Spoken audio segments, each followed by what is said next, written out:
nation, under God, indivisible, with liberty and justice for all.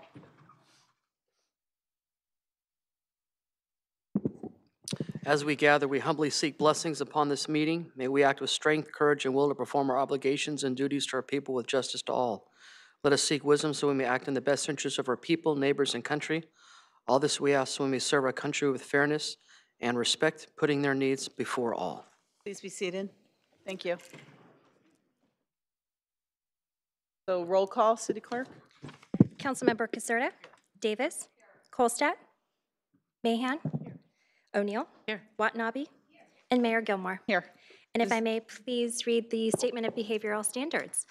The City of Santa Clara has adopted a code of ethics and values and behavioral standards for public meetings to promote and maintain the highest levels of conduct. This includes mutual respect, robust discussion, and allowing city business to be done in an efficient and consistent manner. Please note that, as the presiding officer, the mayor's direction in matters of process and decorum should be followed, and that use of the gavel indicates all conversations must conclude and everyone in attendance should come to order and attention. Welcome, and thank you for your participation.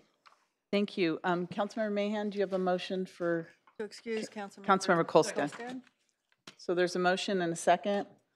Lights on the motion. And that passes unanimously. Next, we have our reports for action, which is provide direction on next steps for the position of the city clerk. I don't know who's taking the lead. Brian. Yeah. City attorney. Yes. We have a slide presentation. Okay. Doing it up. Well, I can, Madam Mayor, council members, fellow staff, fellow residents. We're here tonight because we have a very sudden change in the city administration in the form of the city clerk resigning last week. And this puts us in a position where there are some decisions that the council may or may not make within the next really less than a month. You have to decide on certain deadlines. We have come up with a presentation on what the charter contains and with several alternatives. We do not have a recommendation of the 4 alternatives. We have 4 options you might consider. We're not recommending any one in particular, but we wanted to make sure you understood what your options were given this, this occurrence. We did not have a lot of time to really consider. Maybe there are other options out there, I'm not really sure, but these are the 4 we were able to come up with for you. And because of the deadlines in terms of the various elections coming up, we wanted to make sure you understood what your choices were. And that's why we came to you at this special meeting to present these options to you. So as soon as the slides get ready, I'll go on with the presentation. Perhaps I can do something in between. As you recall, the council did appoint, under Charter Section 903, you appointed Jennifer Yamaguchi to act as the city clerk. And this is not a replacement of the elected city clerk. This is just simply someone who is able to perform the vital duty of providing city clerk duties at the council meetings and otherwise for the city. We have to have somebody in that office to perform those duties. The other section, we still don't have it? Okay. We'll go from the hard copies then. The other section of the charter that we are dealing with tonight is Section 703. Council can appoint under Section 703. Council has certain options when there's a vacancy in the elected office of any city elective office. You can, within 30 days of the vacancy, you can appoint someone to fill the elected office of city clerk.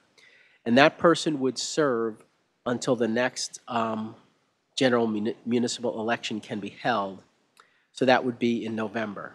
In other words, if you appointed somebody, that person would serve until November. They would then serve in what would be for the city clerk. Go to the next slide. Oops, sorry. It's up now, and you can have copies. So there's copies of this report in the back? There's copies of the slides. Copies in the back of the presentation. Thank you. Presentation. And the report. And the report. And the report. Thank you. So basically, if you appointed somebody, you would have to do that within 30 days, and that would be by March, basically by your March 6th council meeting. You'd have to do that on that day. If you did not appoint anyone, then under this charter section, the office would remain vacant until November, in which case a new person could be elected as a city clerk.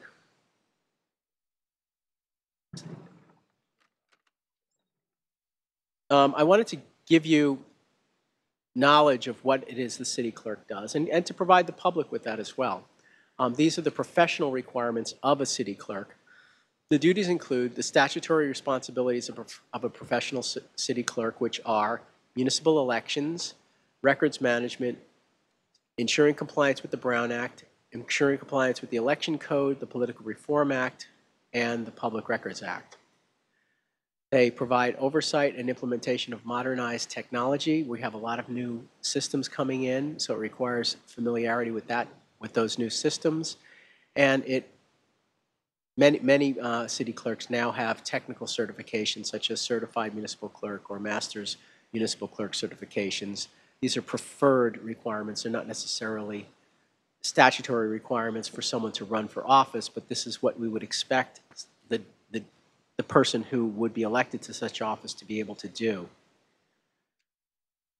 So option one, again, is to simply appoint a city clerk who would then serve until November, and if they so choose, they could run in the November election. So this would not be filling out the entire term that Mr. Duridan was elected to. What would happen then is the person would have to run again in 2020 if they wanted to remain city clerk. So there would be anybody who would either be appointed or newly elected in November would have to run again in November of 2020 if they wanted to continue as city clerk. If you were to appoint, it would have to be by a 4/5 vote, which when you have a 7-member council would mean you need 6 votes of the council to appoint someone. And the last regular date, given the 30-day timeline in the charter, the last date that you could appoint somebody would be March 6th. Anyone who would run and anyone who would be appointed would have to be a resident of Santa Clara and a qualified registered elector. That's in the charter as to a requirement of being an appointed city clerk who would be appointed under Section 703. You could choose not to appoint a city clerk, in which case the office would remain vacant. You would be required to call the special election for the city clerk for the remainder of Mr. Duridan's term to November 6th. 2018 would be the date of the special election. In other words, the next gubernatorial election would be the date that election would be held. And again, it would only be for the remainder of the term. That would be for 2 years, and then the term would be up for renewal in 2020. If you did that between now and November, the duties of the city, if you left it vacant, the duties of the city clerk would continue to be performed by the person appointed by council, Ms. Yamaguma, until November. The third option is you could see if the voters want to eliminate the office as an elected position. Under this option, the city would need to direct the development and placement of a ballot measure for the June 2018 special election. This would need to be done at the March 6th council meeting, so we would need to receive that direction tonight if you wanted to go that way.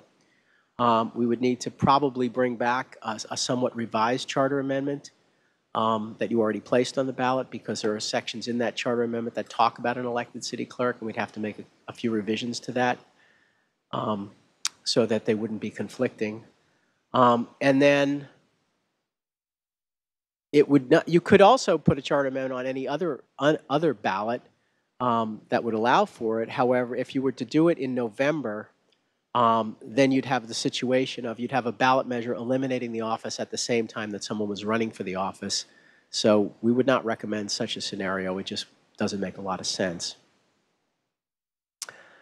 And then under Charter Section 903, the council does have the authority to transfer the duties of the city clerk to some other city employee.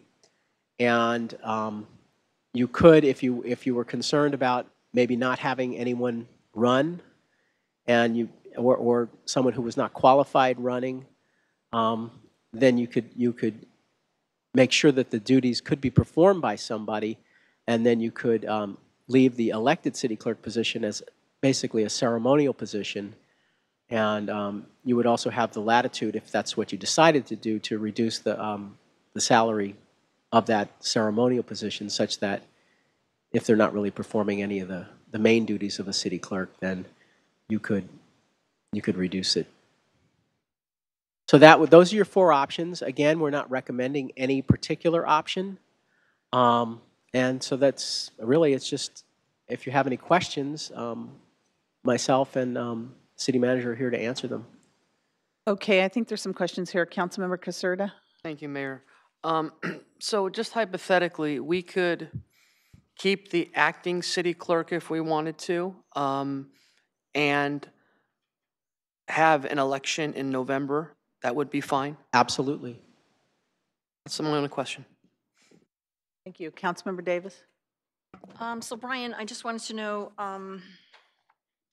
so we have an opportunity to put this on the charter and let the people vote as to an elected or non-elected city clerk. And the ceremonial, would that, even if it's ceremonial, do the duties go under, who runs this person then? Is that the city manager's job? Well, or- it would be up to you how you have that Would do it? You've already appointed somebody to essentially do that under Section 903 of the Charter. So to do the cities of the duties of the city clerk. If you were actually going to try to change the elective office into one that you thought really this person, maybe the person who might be elected couldn't perform the duties, or it's up to you. It's really an assessment by you as to how you think the city clerk duties could be performed. It would probably be, if you wanted to do such a thing, I think you'd want to think through when you'd want to do that, because you wouldn't want someone running for an office and then suddenly find out that they don't really have the duties, or it's They're up. not qualified, it's like a gamble, right? Well, it's when you have an elected city clerk, it's always a gamble. Okay. Because you have no idea who's going to run, and the duties are important. So, it's just a situation that we have. I mean, you don't have, I don't know how many people who are certified city clerks might be residents of this. There are 3 elements you want to consider in terms of assessing whether it makes sense to have an election. One is you have to be a resident of Santa Clara. Are you qualified to perform the duties, and are you willing to run for office, elective office? So I don't know. There's plenty of people who live in Santa Clara who may be interested in running, but the mystery element is, are they qualified to perform the duties? And in that case, the electors, the voters, would be the ones judging whether or not they thought they were qualified. But that's the issue. Okay, thank you. Thank you. Councilmember Mahan? What does our city charter say about what the duties of the city clerk are? It's in Section 903. And what does it say? I'll have to read them. Okay.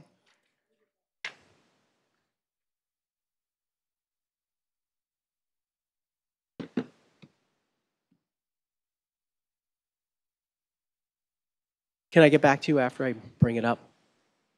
Sure. And then, every city has to have a city clerk, and half the cities in California elect them and half the cities appoint them. But, so where does the requirement of having a city clerk originate? In the charter. Of every city, or, not every city is Well, no, the general law cities would require it by state law. by state law, but our charter is the one that requires us to have a city clerk. And in the charter, it's an elected position. Correct. So we'd have to change the charter. And if we wanted to change the duties, we'd have to change the charter. You could appoint under Section 903, the same section that has the duties in it, you can appoint someone else to perform the duties.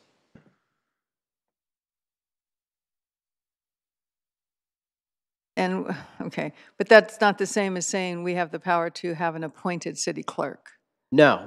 Yeah, okay. No, if you don't appoint somebody under 703, you would have to have an election in November. And an appointment would only last until the election in November as well. Correct. Okay, thank you. So the only difference would be if we left it vacant and had sort of an interim city clerk, that person wouldn't be running as an appointed incumbent, No, they wouldn't. but that person could run. They could run if they, Yeah, if they met the other qualifications. Thank you. Vice Mayor Watanabe? Thank you, Mayor. If we were to try and decide to appoint somebody by March 6th, would we go through an interview process like we did when the council position became available? Would it be that similar, qualifying for the position? It's up to you how you'd like to proceed. So if that's something you're interested in doing, then I think we should discuss, what would be the procedure of bringing someone forward. But there is no, as far as I know, there's no written procedure of how to fill a vacancy. Okay. But they would have to be a resident of the city of Santa Clara and, They would, yes, they'd have yeah. to be a registered voter, voter. qualified elector of the city. Right. Okay, thank you. Yes. Nadine, did you want to add something? There you go, it Okay, turns red. I was just going to note, if we did go through an application process, we'd have to get going pretty quickly because you have to appoint somebody by March 8th. Thank you. Thank you. Councilmember O'Neill? Okay, so here's kind of what or my thinking is, so this, in the past, we've been lucky enough that we had somebody who lived in Santa Clara who was willing to fulfill the role of city clerk, and former clerk Jaredon had had the, lifelong exposure to government and had served as a city council member. And, looking how much more technical this office has become, it's kind of like, I was thinking, somebody asked me, well, who might you appoint? And I was like trying to think of every, people who maybe I knew or, could think of that would be a good candidate for this. So that's kind of my concern that way. I mean, so thinking that, I mean, would it be possible to say, okay, we're going to do an application process and at the same time prepare an amendment?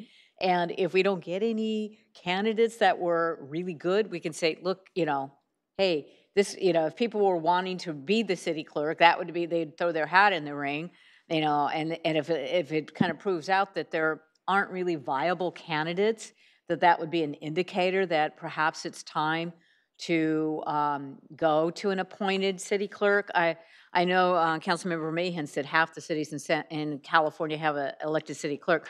I thought it was quite a bit lower percentage than that. I think the only other city in the county, Morgan Hill is the only other city in the county of Santa Clara. So I'm just, in terms of, could we kind of do a dual path? And if we don't see any candidates, then we could say, okay, maybe it's the time to go for a charter. Let's ask. I think Do you have Nadine, information if you on have some information. Yeah, just to clarify, about 24%, a quarter is elected. Yeah. So it's a low number. 24% number. of the It's How state? about among charter cities, though? I'm not sure, I don't have that Maybe information. that's where I was. Maybe.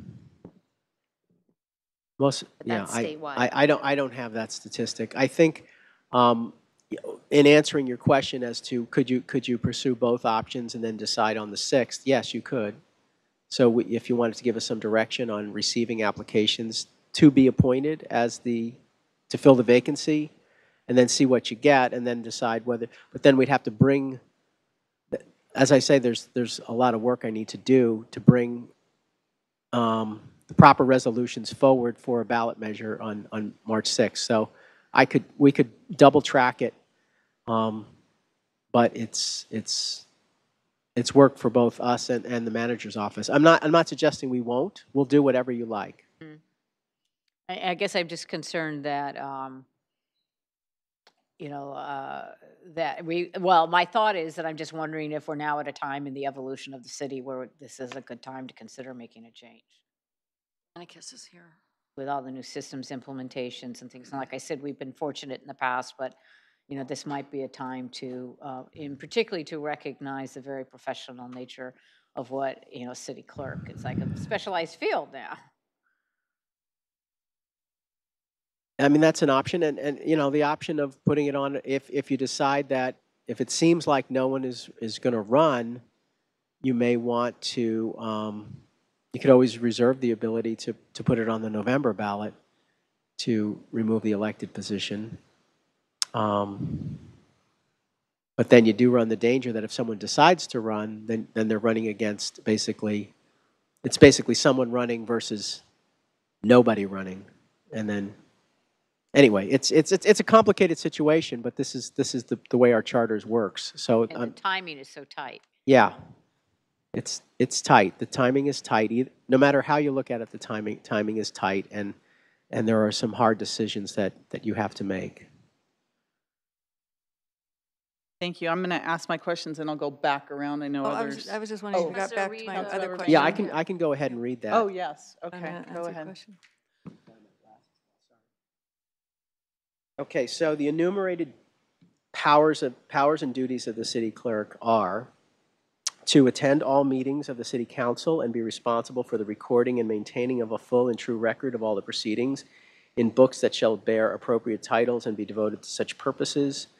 Maintain separate books in which shall be recorded respectively all ordinances and resolutions, with the certificate of the clerk annexed to each thereof, stating the same to be the original or a correct copy, and as to an ordinance requiring publication, stating that the same has been published or posted in accordance with this charter.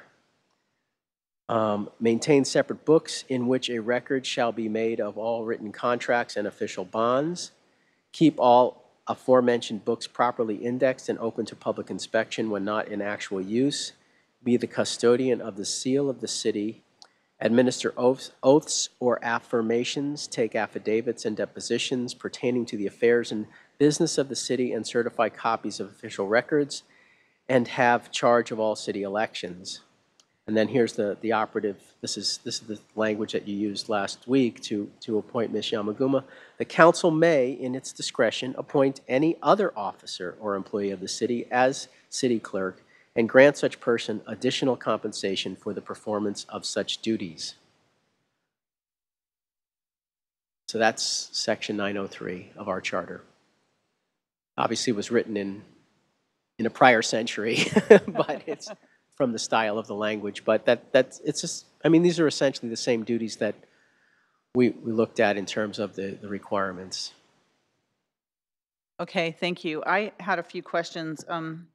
First of all, former Clerk Deardown really left us in good hands because we have acting clerk Jennifer Yamaguma, who's a certified city clerk. So that was very fortuitous of us to have Jennifer here, so at least we can breathe Blessing. that we have a very, very qualified person in this position. So thank you for agreeing to that, Jennifer. So I just wanted to run a couple of scenarios over to you, City Attorney. Is it possible, and Councilmember O'Neill brought up another one, so I might have a third one, but is it possible to, since the position is vacant now, and we had no intention of putting this on the, prior to former Clerk Deardown's resignation, we didn't have any intention of putting this on the ballot to ask the citizens because we had a qualified person in that seat now, but since the seat is vacant, if we wanted to put it on the June ballot to ask the citizens, would the citizens want to continue electing the city clerk or looking at an appointed position, since we are already doing a charter, potential charter amendment for the district election process, and we're going to have a fair number of residents coming out to vote on that, it might be a good time to put the city clerk question on. Let's say our residents decide, no, we want to continue electing the city clerk, because I don't think we've checked in on that for many decades. Do we want to, if we want to continue electing the city clerk, then we would then put it on the ballot for November. We still have enough time to go to the June election and also to the November election. But at the same time, if we don't appoint, we would be able to keep acting Clerk Yamaguma in the position to stabilize what's going on now. Just like an advisory vote? No, it would either it would be a charter amendment change, or let's say they say no, then we're still okay for a November election. It's really. Let me just check the Okay. charter section on vacancies when the timing is there. That's 703.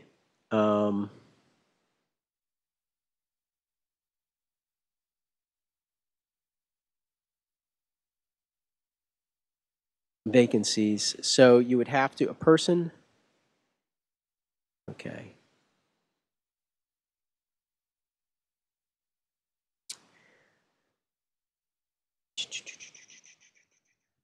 Well, no, you'd have to, if you didn't do it within 30 days, you'd have to call the election for the new city clerk. So you couldn't wait until after. If you couldn't wait until after the charter. So you'd have to call the election within this 30-day period for November or not? It says forthwith. Forthwith. Forthwith. Because my question was, could we see if the citizens, what our residents want? Mm-hmm. And if they decide we want the elected clerk, then can we call for the November election? But if they say no, we want this position to be an appointed position? I think you could. I mean, you could. It would be an interpretation of forthwith, but either way, you'd have to. No matter what, the city clerk election will be November 1. I mean, unless the charters change, You it could would be call the November election, and then you could amend the 2018. charter. If the charter became amended, then we could not hold the election because there's no office to elect to. So, and again, I'm just throwing different scenarios out because of the complexity of this job. You know, a good portion of it requires a real professional to be in that position. Let's say we put it out for the June election to ask the question of our residents, do you want to continue electing the city clerk or not? And they say, yes, we want to continue electing the city clerk. Could then, subsequent to that, could the council then say, we want to make the city clerk's position more of a honorary ceremonial position? Or does that determination also have to be a charter change in June? It wouldn't have to be a charter change, but you could make it a charter change. I think 903 gives you the latitude to do that if that's what you want to do.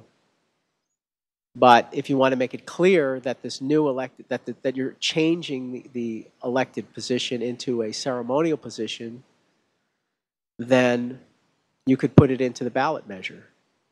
Okay, and then my next question is, let's say we would like to make this a ceremonial position. What does that position look like then? That's up as to a you. ceremonial? That's up to the council. That is up to the council. Okay. Do you know about any ceremonial city clerk positions? Yeah, no, it's Please, not if you'd you'll have your opportunity to speak. We can do some research on that. I know there are a few ceremonial city clerks, but to be honest with you, I forgot what cities they belong to, so we can do research on that, though. I just wanted to see all of our options, what's out there for us. Councilmember Watanabe, then Caserta, then Mahan.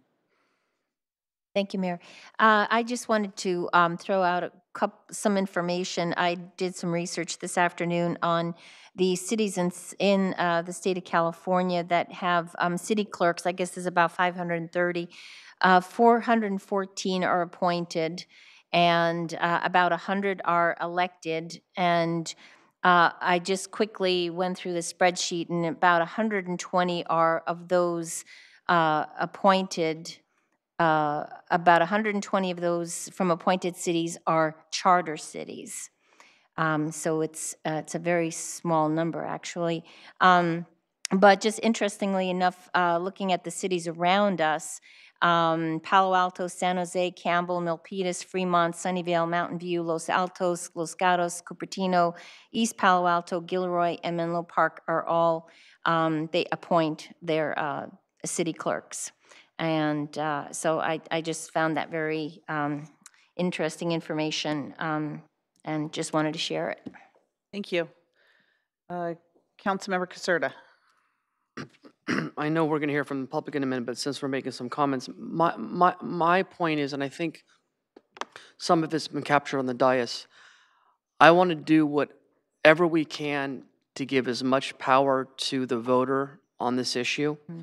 I think I agree that we are very blessed that we have a certified person in the acting role, and we've all worked with her, and I think we're very blessed to have worked with her and have history with her, so I feel very comfortable having her in that role, whether it's through June or even through November. And since my whole premise is making sure that the voters decide this, I don't necessarily have a problem if we pose it to the voters in June, continuing that or not, because we're giving them the choice. But what I do not want to do is from this dais appoint someone to this position other than the acting role of the person we have right now there without having the voters weigh in. So those are kind of my thoughts. And I'm definitely want to be collaborative and hear what you all say about asking the question again in June or bypassing that. But whatever, I think we need to have an election in November where the residents get to decide on this position. That's just my thoughts. Thank you. Councilmember Mahan. Yes, so I'm reading the city charter, and so section 2.20 says that the city clerk shall be elected. Shall be elected. Right. And I understand that the duties can be shifted or appointed to somebody else. So it would have to go, it would have to go to a charter amendment to amend the charter so that the city clerk was no longer elected. Correct. And then a vacancy in office, as I understand it, can be appointed by the council to fulfill that office, but it has to be a supermajority vote. And if it fails to get 5 votes, then it has to go to the next, the office has to go to the next election. It would be six votes. Oh, that's right, 6, because a supermajority is 5 plus. So it'd have to have 6 votes, and if we can't fill it with a 6-vote majority, that the office has to go to the next election. Is that not correct? That's correct. But The elected office would be, right. Either way, if unless the charter would be amended, we must have an election in November. Whether you appoint somebody in March or you leave it open, there has to be an election in November under our charter. So we can't have, so could we have an advisory vote in June, just a strictly advisory vote to see what the people are thinking before we put an actual charter amendment on the ballot? If I'm not really sure what an advisory vote would look like. It would not be effective, and then you'd be in the situation of you'd have an advisory vote in June, which would not be a charter amendment. Then you would have, you wouldn't have stopped having an election for the city clerk, so then you'd have to put a charter amendment on for the November ballot, and then you'd have basically the people who are running versus voters who might want to say, I don't want to have an elected city clerk. Right. And that could go into effect in the next election cycle. I mean, I'm not concerned. We've had 2 excellent city clerks, and Rod was certified as a city clerk once he got the office. And we had Judy Baccinoni for so many years before that, and she came from the library world. She was a librarian, and she was extremely qualified. Yeah, I mean, that's what campaigns are for, is to vet out those qualifications. And I don't think it's up to 4 or 5 or 6 people up here to appoint such an important office. It's not just your city clerk in charge of records and all of that. You're also the election official. I mean, you've got some, I don't know, it just, I don't know, I just don't. Well, okay, thanks. You've answered my questions, thanks. Thank you. I'm not really in favor of an appointment at this point, and I think that it's always really important to find out from our citizens what they want. And I think that no matter what, well, I shouldn't say that, it's very possible that we would have an election for city clerk in November of 2018. And Councilmember Mahan talked about an advisory vote for a charter amendment. That doesn't, I mean, either the citizens want to amend the charter or not on the elected city clerk. So if our citizens by a majority decide they want to amend the charter, then the charter should be amended. If they don't, then we would have an election in 2018, and we're already bringing people out for our charter amendment on the districting. So I don't think we lose anything by asking our residents what they want in June. I don't, they'll tell us one way or another how they feel about this. And the unique position we're in right now is because the elected city clerk position is vacant. So it's not about any personalities or anything like that. And we're not putting the police chief on. It's just the city clerk. So because the position's vacant, otherwise we wouldn't have put it on. So now is probably a good time to ask. I can't see any other good time to ask besides when the position is vacant. And it's the will of the people.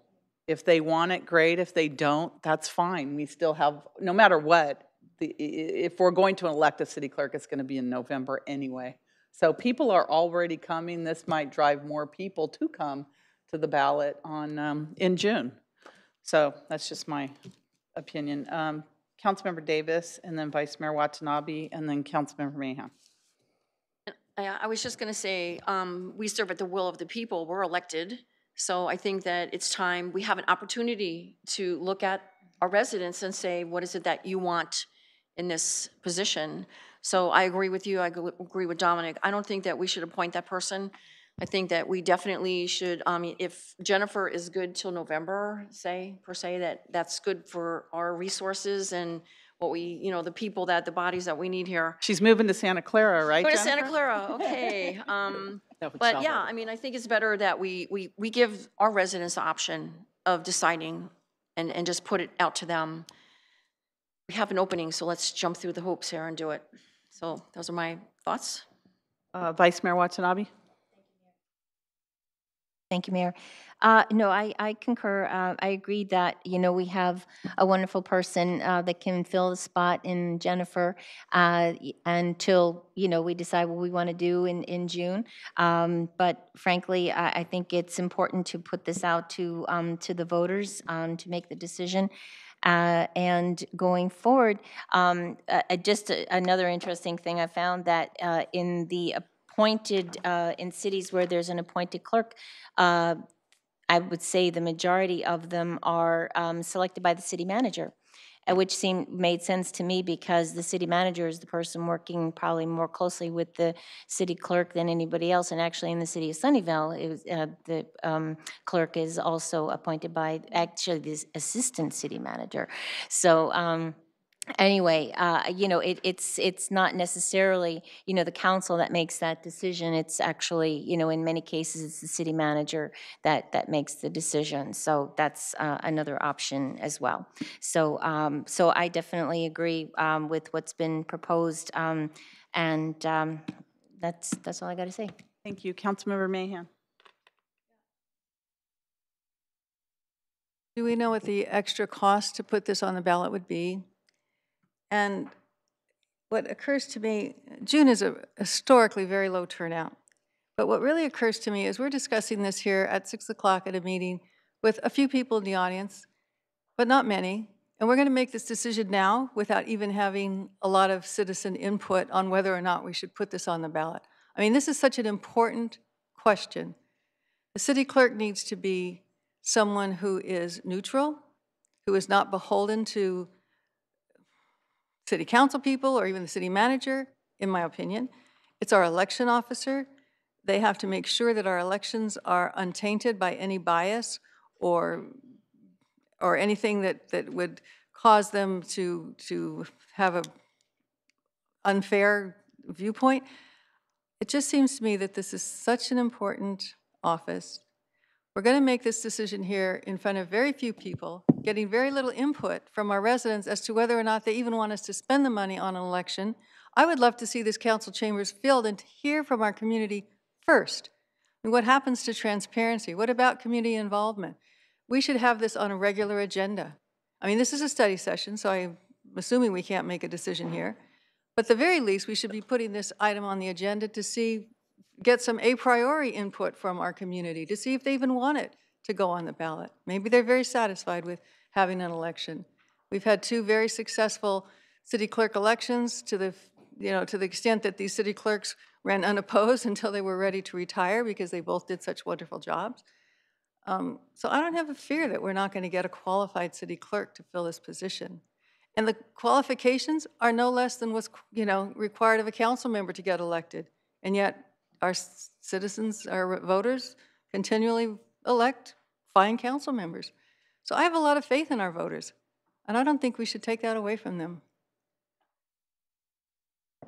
Staff, you have? No, I just simply had the comment that you're not making the decision tonight to put it on the ballot. That I was just bringing it up for the purpose of receiving direction so that I could provide that possibility to you on the 6th. What I would actually like to do is if you do give direction to come up with a ballot measure for you to consider on the 6th, I'd like to actually get that out as soon as possible to get as much public comment on it, because this is uncharted territory in terms of amending the charter this way, and it will impact some of the language in the other charter amendments. So I would like to get as much public input on that as possible, and invite the public to provide their comments directly to our office, so that we could have all that comment to you. So it's just that if that's something you want to decide to be able to do, I would have to get the direction tonight to bring it back to you on the 6th, so that I could provide that kind of information. Right, and I think getting the cost of the election is probably the most important thing, because to be frank, there's nothing more democratic than going out to the people and asking for their opinion, which is what we would be doing. So, yes, but I think everyone needs the full story about, adding it on to the item we already have on the ballot. Again, I do think it gathers more interest in voting, and I'll tell you, I think that this election may be a little bit higher turnout than in the past, because the level of interest in the government now and people getting involved to vote. So we need the whole story, though. I didn't imagine we were going to be putting something on a ballot this evening. So if you were to provide me with direction, there was one other thing I wanted to mention. Because I will be bringing back ballot language, I would like some direction tonight that if you want me to bring it back, I would have to not only eliminate the city clerk position in the charter, I'd have to say how you would appoint, whether it would be a council appointment or a city manager appointment. So I'd like to get the direction of how you'd like me to draft it. You could make a change on the 6th, but I'd like to at least have an idea of what you'd like me to put in the draft.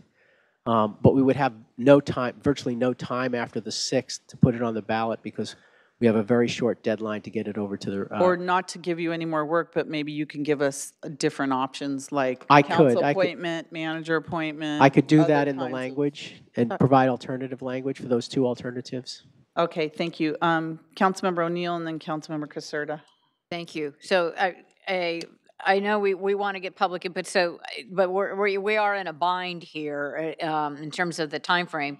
So I think it would be if we gave direction tonight, and the city attorney say, if we were to say, okay, let's prepare language for a proposed charter amendment, we could publicize it as best as we can, and then the night, March 6th, I guess, let's see who all come. Maybe we could even put something up on the city website under Open City Hall for people to post thoughts or whatever, and encourage people to come, and then we can take all that input and decide at that point whether to put it on the ballot. But it's just unfortunate we don't have a luxury to do the kind of community outreach campaign that we're doing for the stadium issues or the kind of effort that went into the Charter Review Committee. You know, by the hand we're dealt, we don't have that time. But I think we could, if we do decide, we still have to hear from the public that's here tonight. If we make that decision, we could do the best we can to get the word out and to solicit input from the community prior to and at the council meeting where we would take a Right, before we vote. made any decisions. Okay, thank you. Councilmember Caserta? Thank you. I want to applaud the city attorney. I thought it was a very comprehensive report and gave us different options.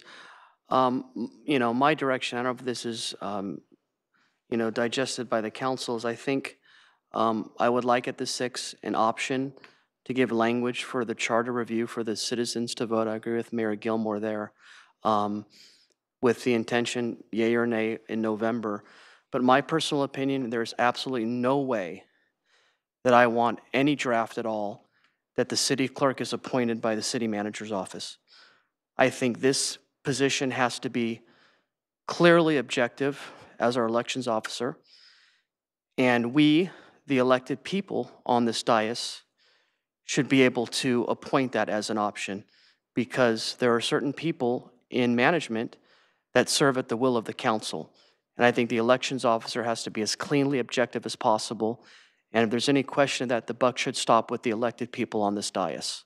So that is my support of what Mayor Gilmore said about having the option of taking this to the voters, letting the city attorney do this. I think Councilmember O'Neill's comments are great to get as much robust comment between now and March 6th, but no way do I want an option for this to be politicized at all in the option of any city manager. Thank you, Vice Mayor. Thank you, Councilmember Caserta. Councilmember Mahan? Well, one's a personal question. I won't be here on the 6th. And is there a requirement, since this requires an expenditure of funds to put on the ballot, will it need a supermajority vote? Because it's not in the budget. You'll have to have an expenditure. 5 members. 5, right, so it's a supermajority. Right. Well, you'll know one person will be absent.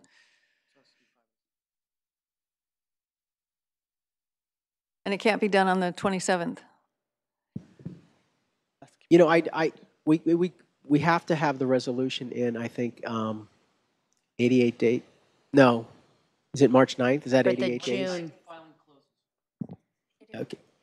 It's March 9th is the 88 days before the election. Yeah, so we would have to do it the 6th. I don't know if you need the budgetary action the Could you same find date. out for us Yeah, on we'd have to all the figure that out. information on us for We'll, that? we'll put that in the memo. Is it not possible to have it in advance on the 27th so that The 27th of February? if there was something that needed to be tweaked, that we still had a week to work on it? What day is today? I know. The 12th. 2 weeks. Yeah, I think I could have something out for the 27th. We're Is that it? missing other members too on the 27th. We are, okay. Oh, Yeah, oh, maybe a special unless we meeting. call a special meeting. We always have the option to do that as well, because we love all the special meetings, yeah. Well, it's I very, mean, it's a very it's important important. enough, but- And you might get a lot of people coming just for that. And I think the longer time period, as you mentioned, Councilmember Mahan, to do some robust community outreach, I hate to shorten up the time period then. So the longest time period we can with at least as many council members as we can get, even if it requires a special meeting. A special meeting, because then people will come knowing that they're going to be heard right away. They won't have to wait till 10 or 11 o'clock either. Just a thought. Thank you. Okay, we Okay, can look at that. Thank you. Yeah. We can look at all that, We please. will. We have a little bit of time. We have a couple of days and a couple of hours. Okay. So I don't see any other council lights. Thank you for that robust discussion. Teresa Sulcer, please, come forward, and then Margaret Okazumi after that. Good evening. Is it on? No.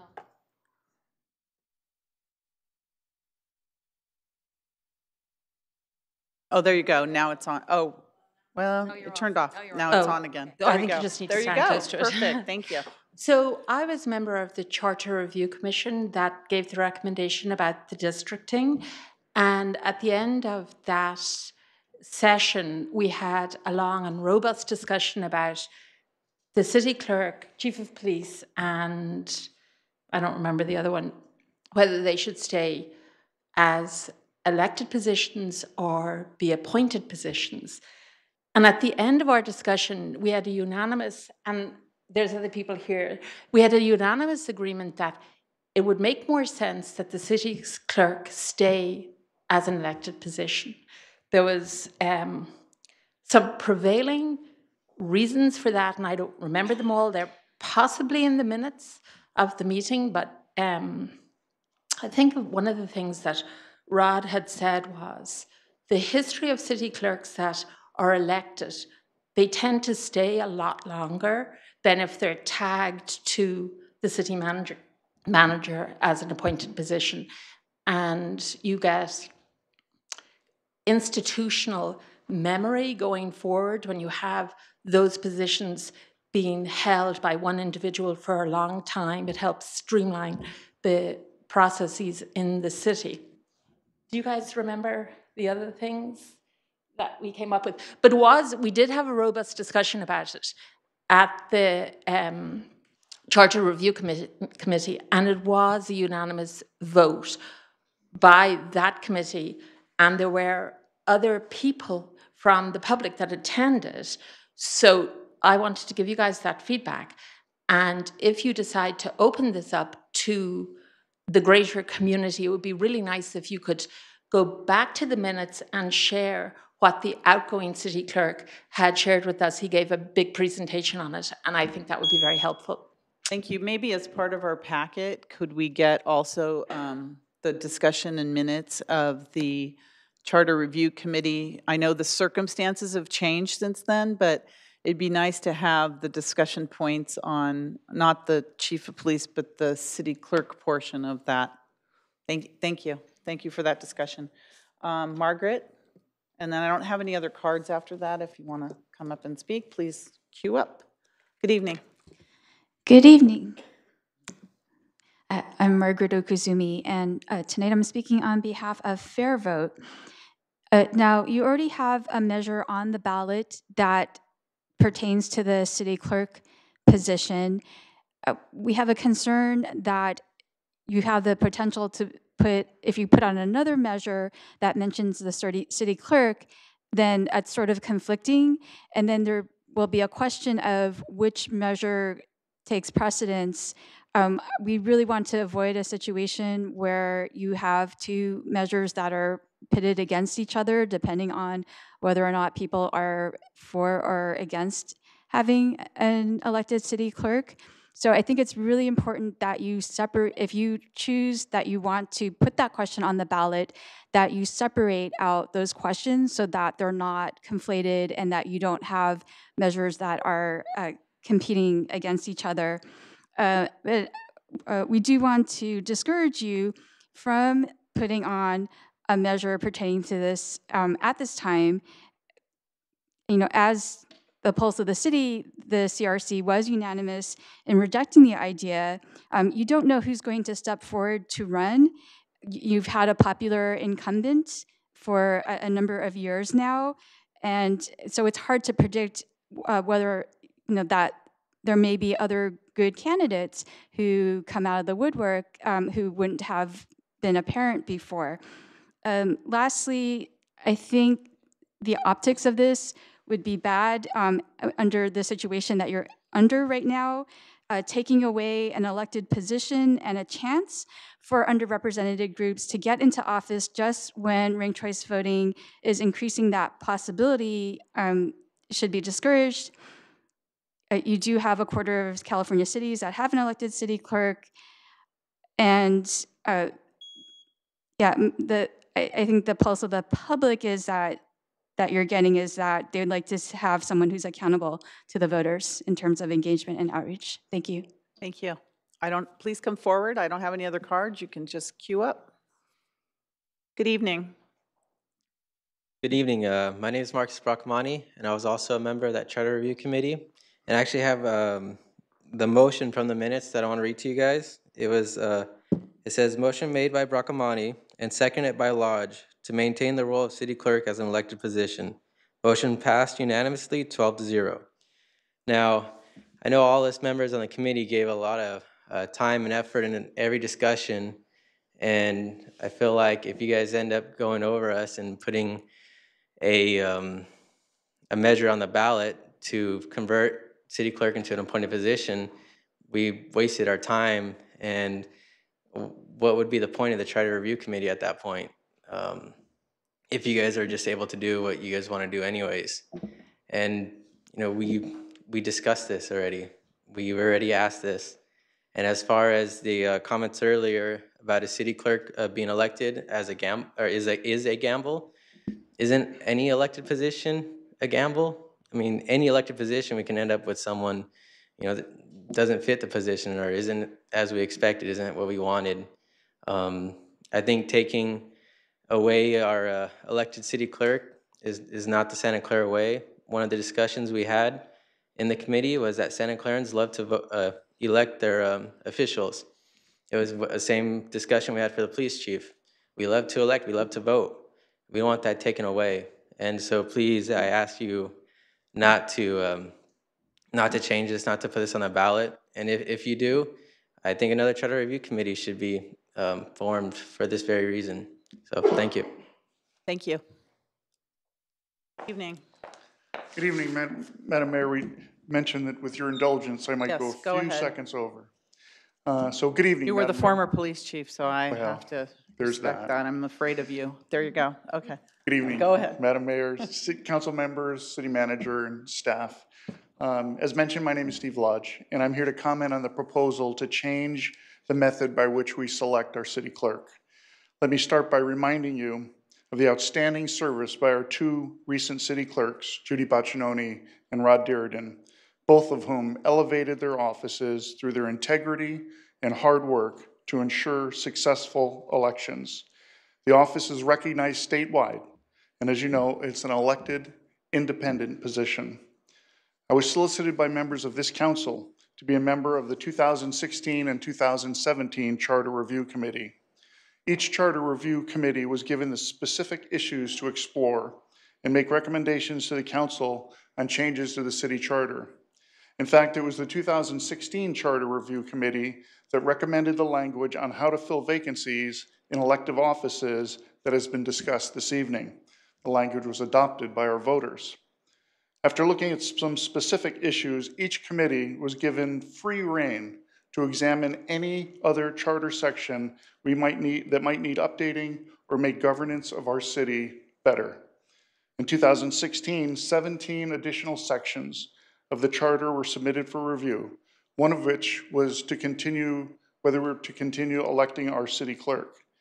Using a voting method very similar to the one recently suggested for selecting our city council members, the suggestion was defeated, as the majority of the committee felt that the elected city clerk did not need to be changed. In 2017, the Charter Review Committee appointed by this council also looked at changing the method by which the city clerk is selected. At its October 23rd meeting, the committee voted unanimously to maintain the role of the city clerk as an elected position. The role of the Charter Review Committee is to gain input from the community as to how our city is governed.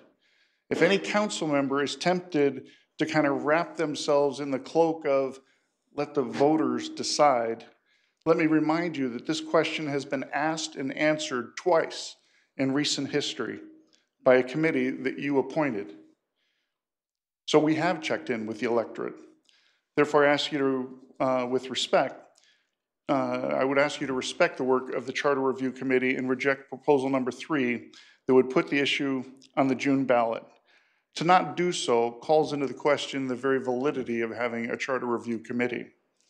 And finally, similarly, proposal number 4 seems to gut the responsibilities of the city clerk as an elected official and by administrative mandate, give those duties to an appointed position outside of consultation from the electorate. Our city clerk position has worked very well for our city for decades, so it kind of begs the question, if it works so well, why do we want to change it? So I thank you for this opportunity to address the council, and I thank you for all the work that you do for our city. Thank you. Please come forward. We're going to dance, I think. I think Steve said a lot of what I was thinking too. I think your citizens have already spoken. They've already said they wanted to maintain it as an elected position. I am a little disappointed that you're also diverting from what standard operating methods of when there's a vacancy, you put it out to the community and you offer them the opportunity to put in applications, you hold interviews, and you appoint from those citizens interested in taking that position. Jennifer does not even live in Santa Clara. She should not be in that position. She does not meet the requirements to be the city clerk. We already have one person who doesn't live in Santa Clara, and nobody's doing anything about that. Are we going to do it again? How many times do we turn a blind eye? Additionally, there was some information that was presented in this presentation saying the duties are. Those aren't written down anywhere. I don't know what hat those were pulled out of. Talking about the Brown Act and SPPC, those are not written requirements for this position. We're going off the reservation here too many times. It looks like the city of Santa Clara is being hijacked by some ghost of future or ghost of past or ghost of something, because it's not Santa Clarans that are doing it. You all work for Santa Clarans. You work for us. And that gets forgotten too often. Please go back to remembering that. I think you should follow the rules that are in our charter. You need to put it out to the public, find out who wants to take that position, accept applications, do your 4/5 vote. Why you're diverting from that shows a favoritism you shouldn't be doing. Follow the procedures you've used for years, for decades. Don't show the favoritism again, please. It's not fair and it's not right for Santa Clara, and it doesn't show well for any of you either. Thank you. Thank you, Debbie. Please come forward now. Hi, Anthony Good Becker evening. of Santa Clara. I believe that we should be able to appoint the position as we did for City Council when Mrs. Watanabe was appointed. I think that is the best way to do this. I don't believe in spending money on doing an election for the summer to redesignate this as an appointed position. I think everyone in the charter review did their job, which is to make sure that this is an elected position and remains an elected position, because I do trust our voters. I do trust Jennifer to be in the role until November. I always think of this: if it's not broken, don't fix it. Thank you. Thank you. Good evening. Thank you. My name is Brian Mulligan. I'm from Santa Clara, and I want to apologize. I'm a little out of breath. I literally ran here from my house watching the city council meeting And you made it. on my couch. I made it here. But I think this is a much bigger issue than is being talked about and than is being represented here with our citizens. I think it's important for us to keep the position an elected position, and I don't think it should be appointed and definitely not associated with the city manager office. I think that just it's not going to look good in the eyes of the citizens, and I don't think it's what the people want. Thank you. Thank you. Good evening. Good evening. Mario Bosa, Santa Clara. One of the things that makes Santa Clara unique, and I just want to bring this point here, we don't mimic what other cities do. Like one of the city council members said that Cupertino, Sunnyvale, and so on, appoint their city clerk. One of the other things, and another point, city clerk has a staff that works with them, and him or her depends on that staff, and they're very well qualified people, and that's some of the hiring. And it's a job, I hate to say this, that is one of the most important jobs that the city has, because it oversees our elections. It has to show transparency, and most of all, make sure that everything's ethical. And that's the very important part of our city clerk. And the other point is, I agree with 100% with Councilman Caserta. I was going to say supervisor, but excuse me. And also, Council Member Mayhem, I agree with her wholeheartedly. And what's on the 2016 Charter Review Committee, but one of the things that the other members right now are saying is, we made a decision and that's the way it should be. No, we're missing a point here. We're a small group, we studied it, designated it, but the voters, my neighbors, your neighbors, are the ones that are gonna make that decision. It isn't what a committee makes, even though I was part of the committee. We just make a proposal. Let you decide, the voters, what it is. And I'm 100% confident that the voters will come back and say, no, let's have an elected position for city clerk. So please, let's, and the cost of it, it's probably going to be about $250,000, I always think, if you're not mistaken. And also the language that you're going to write, how you're going to present this at the same time. And I hope we have a high turnout in June for your sake. Thank you. Anyone else?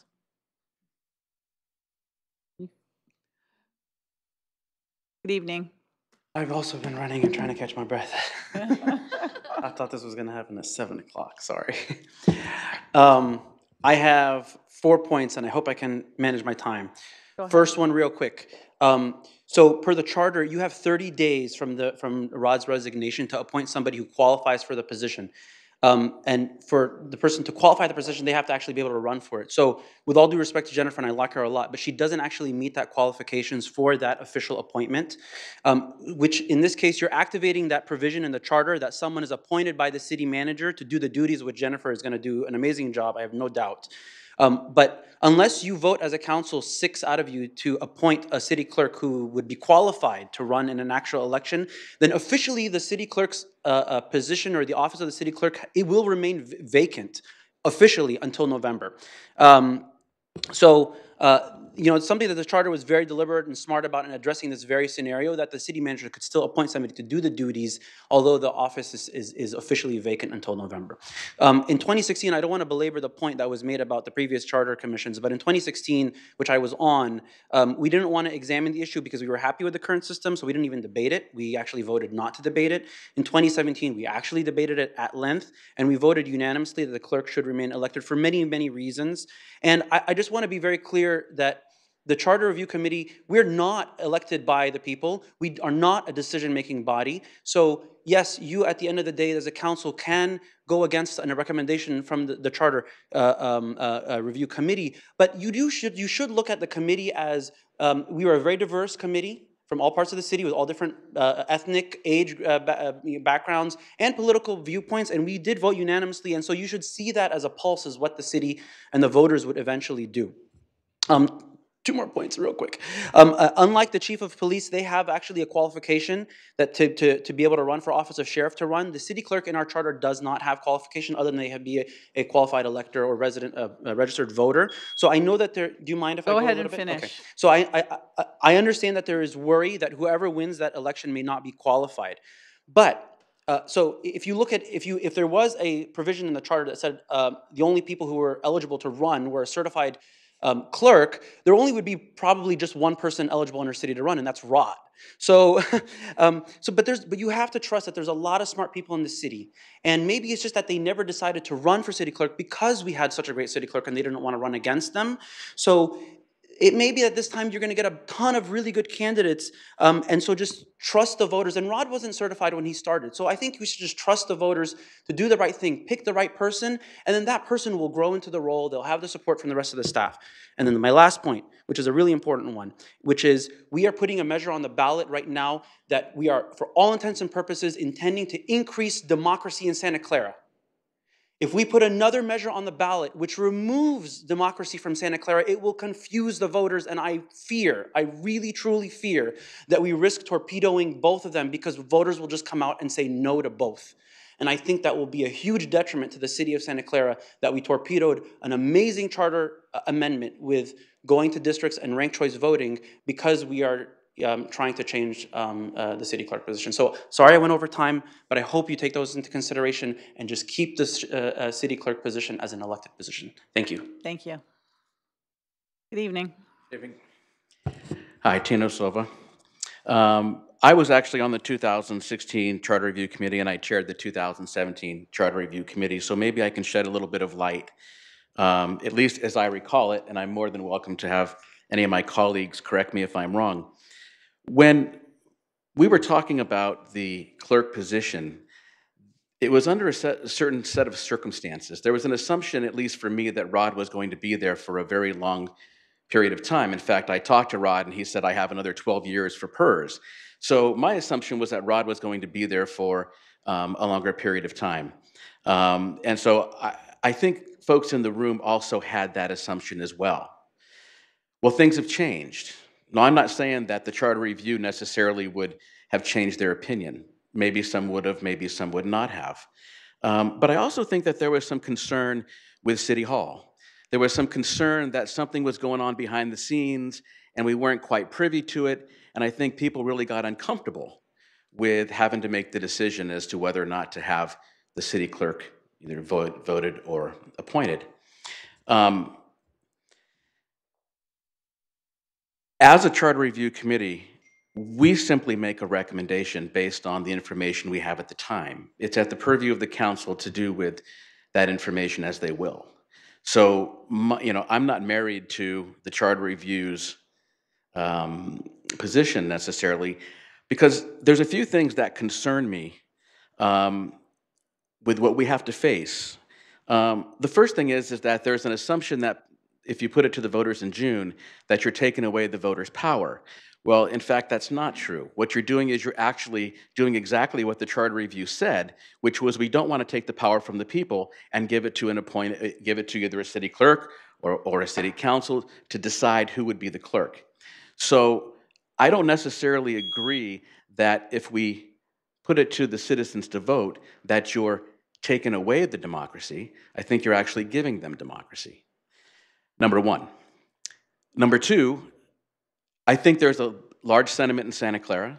I think we voted on this twice before, and the citizens said, no, we want to appoint the chief and we want to appoint the clerk. So there is a little bit of history. But the concern that I have is that the clerk position makes an annual salary, close your ears, of $200,976. So I'm thinking there's no incumbent. I'm thinking it's wide open. It concerns me that we could have somebody running for the clerk position that's not qualified, that doesn't have any idea how to do the position, that has never done the position before. Okay. And so with a salary of $200,000, I'm sure there's a lot of people that would love to become the city clerk. But the fundamental problem is that are you going to get somebody who is going to be able to do the job and function at a very high level? And the difference between a council member and a clerk is that a council is going to go through and eventually make decisions, but a clerk has to know how to do the job. And that's the big distinction. So putting it on the June ballot, although the Charter Review Committee as a whole may frown upon it, I do think fundamentally that you're not taking away the power from the people, you're actually giving them one more opportunity to make a decision. Thank you. Anyone else?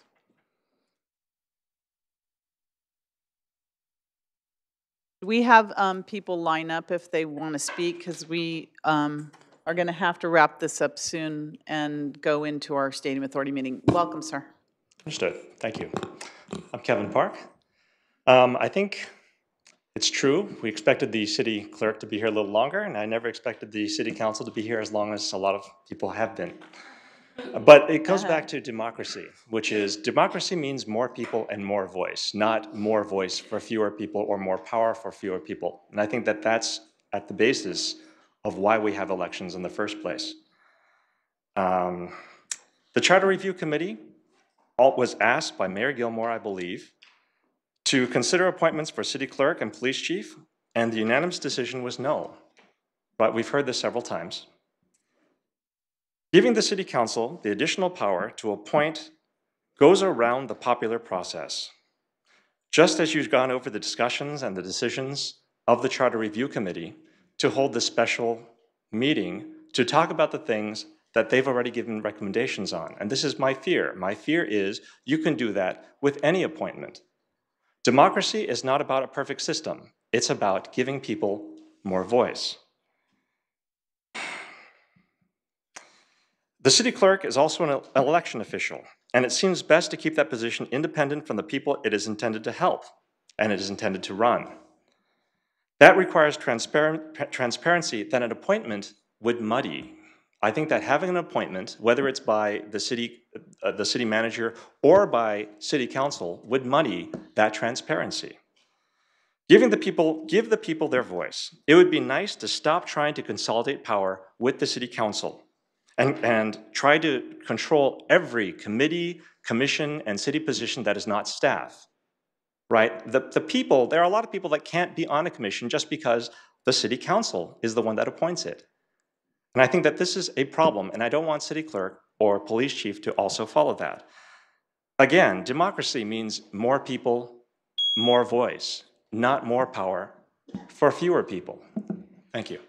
Thank you. I just want to clarify, I never gave direction to the Charter Review Committee to look at the elected police chief or the elected city clerk. Just want to make that clear for the record. Anyone else, please, come forward? Okay, Councilmember O'Neill. Thank you. First of all, I did want to make a clarification to some things that have been said, and I know that former Chief Lodge will remember this.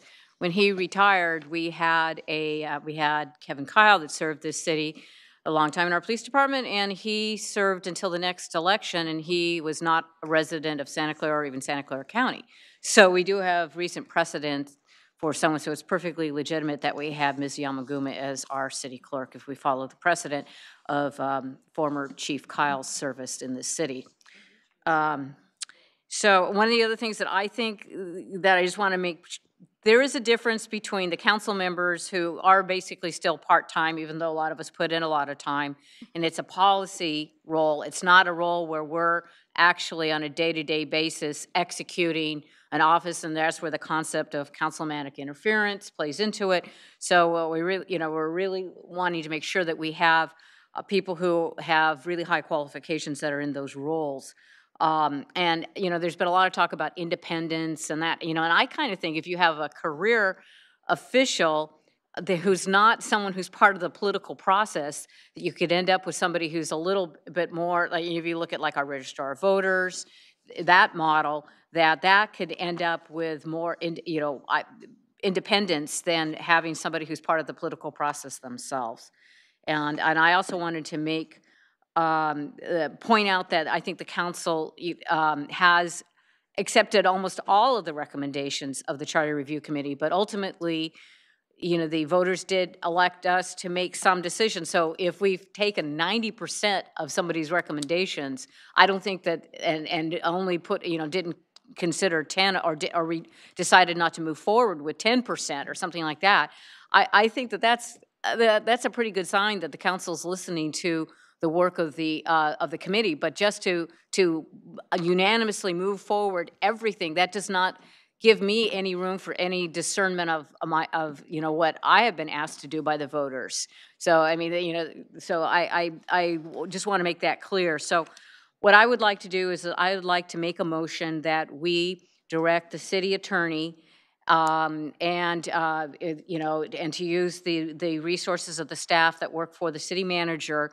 to come back at I don't know if I have to at the date that's most practicable with recommendations for a charter amendment to be put forward to the voters, and that will look at clarifying the conflict that has been brought up potentially with the other charter amendments that we're already going to have on the hope to have on the ballot, and that we once again have a robust outreach in the ensuing weeks. I mean, through all the social media resources, the open city hall, and all of those things, so that the public can come and we can talk about it. But we're recognizing that we have very short time frames, and I do feel like that this situation is somewhat different, and that in light of a lot of the job of a city clerk is becoming a lot more complicated and technical.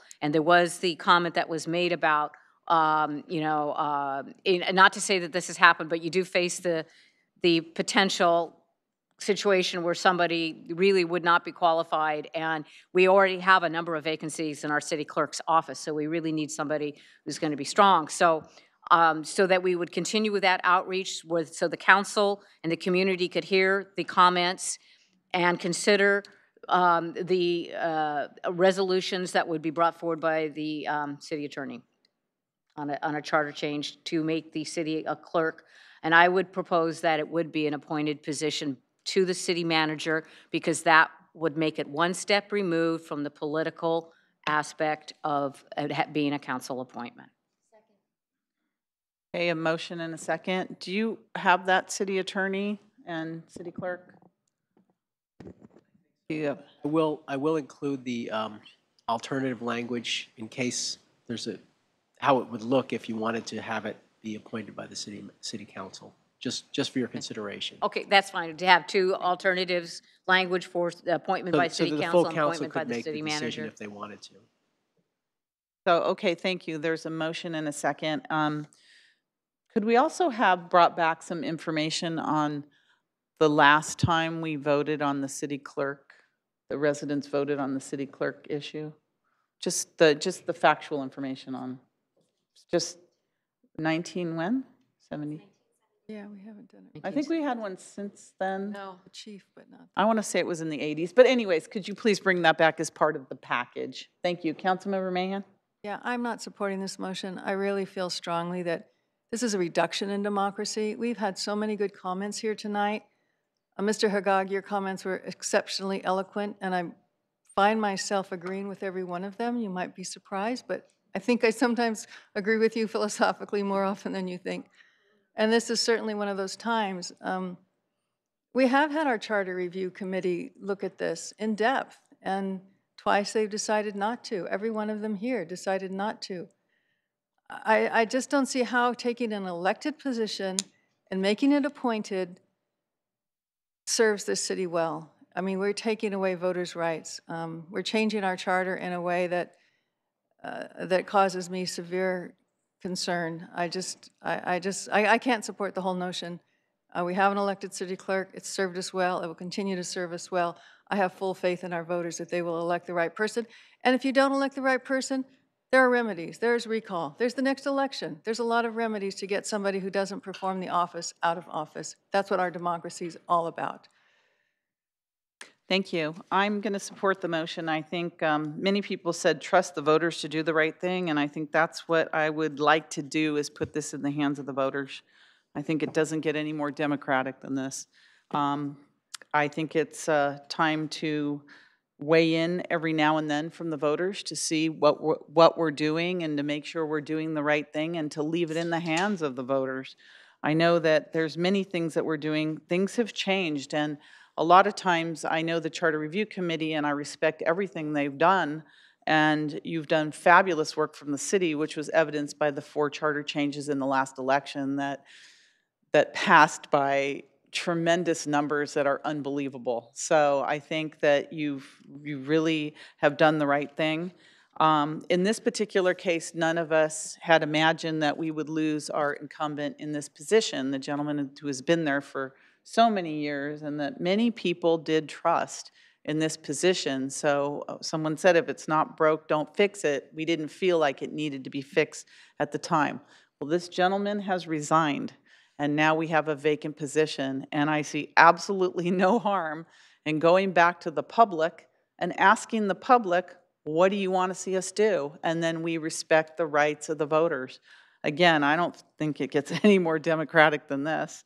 And anyways, I'm supporting the motion. So if there's no other no other questions, lights on the motion, please. And that passes 4-2. Do you have that, City Clerk? Thank you. Okay, next we have public presentations. City Clerk, any public presentations? If you have a public presentation, please come forward. There was one thing I didn't have a chance to bring up, but it was interesting in looking at the city charter. If you look at the very bottom of the city charter, and I'd like an answer to this, what was amended with the date of 2/13 at 4:01 p.m. today? Who's messing with the city charter that's online? What was changed? Why is anybody mucking with it? And who did it? I smell a rat. That city charter had no one had the authority to change anything in there. Who did it? And what did they do? We have a lot of things going on in our city right now that stink. They're being done under the auspices of streamlining. That is BS. Lisa's been doing a fabulous job of transparency, of openness. And that's being shut like an outhouse door. And it smells like an outhouse. Don't give me this streamline crap. Don't do streamlining at the cost of losing transparency. This is not Sunnyvale. This is not San Jose. This is not Oakland. Don't try to make it any of those. We are upfront and open what we do here. Who mucked with the city charter? We as the public have a right to know. Why is that dated today at 4:01? I see people over here talking back and forth. I hope they have the chutzpah to say who did it and why. I see the whispering. Will they have the courage to say who did it and why? We need to have a system in place that shows, you know, an audit trail of whose fingers and whose hands are there. Can't find an old version, just a new version. There's also a lot of things. I'm still waiting for my signal light. I was told it'd be in by October. Guess what? I got the whole thing back. It wasn't even started till November of last year. That's 18 months after I started asking for it. That's another crock of crap. What does it take? Somebody getting killed? What priorities came first? And the October is another shovel of stuff.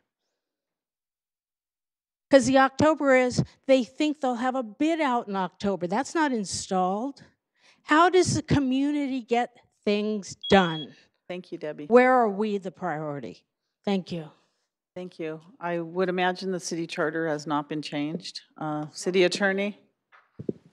No one sitting at this table has any ability to change the city charter.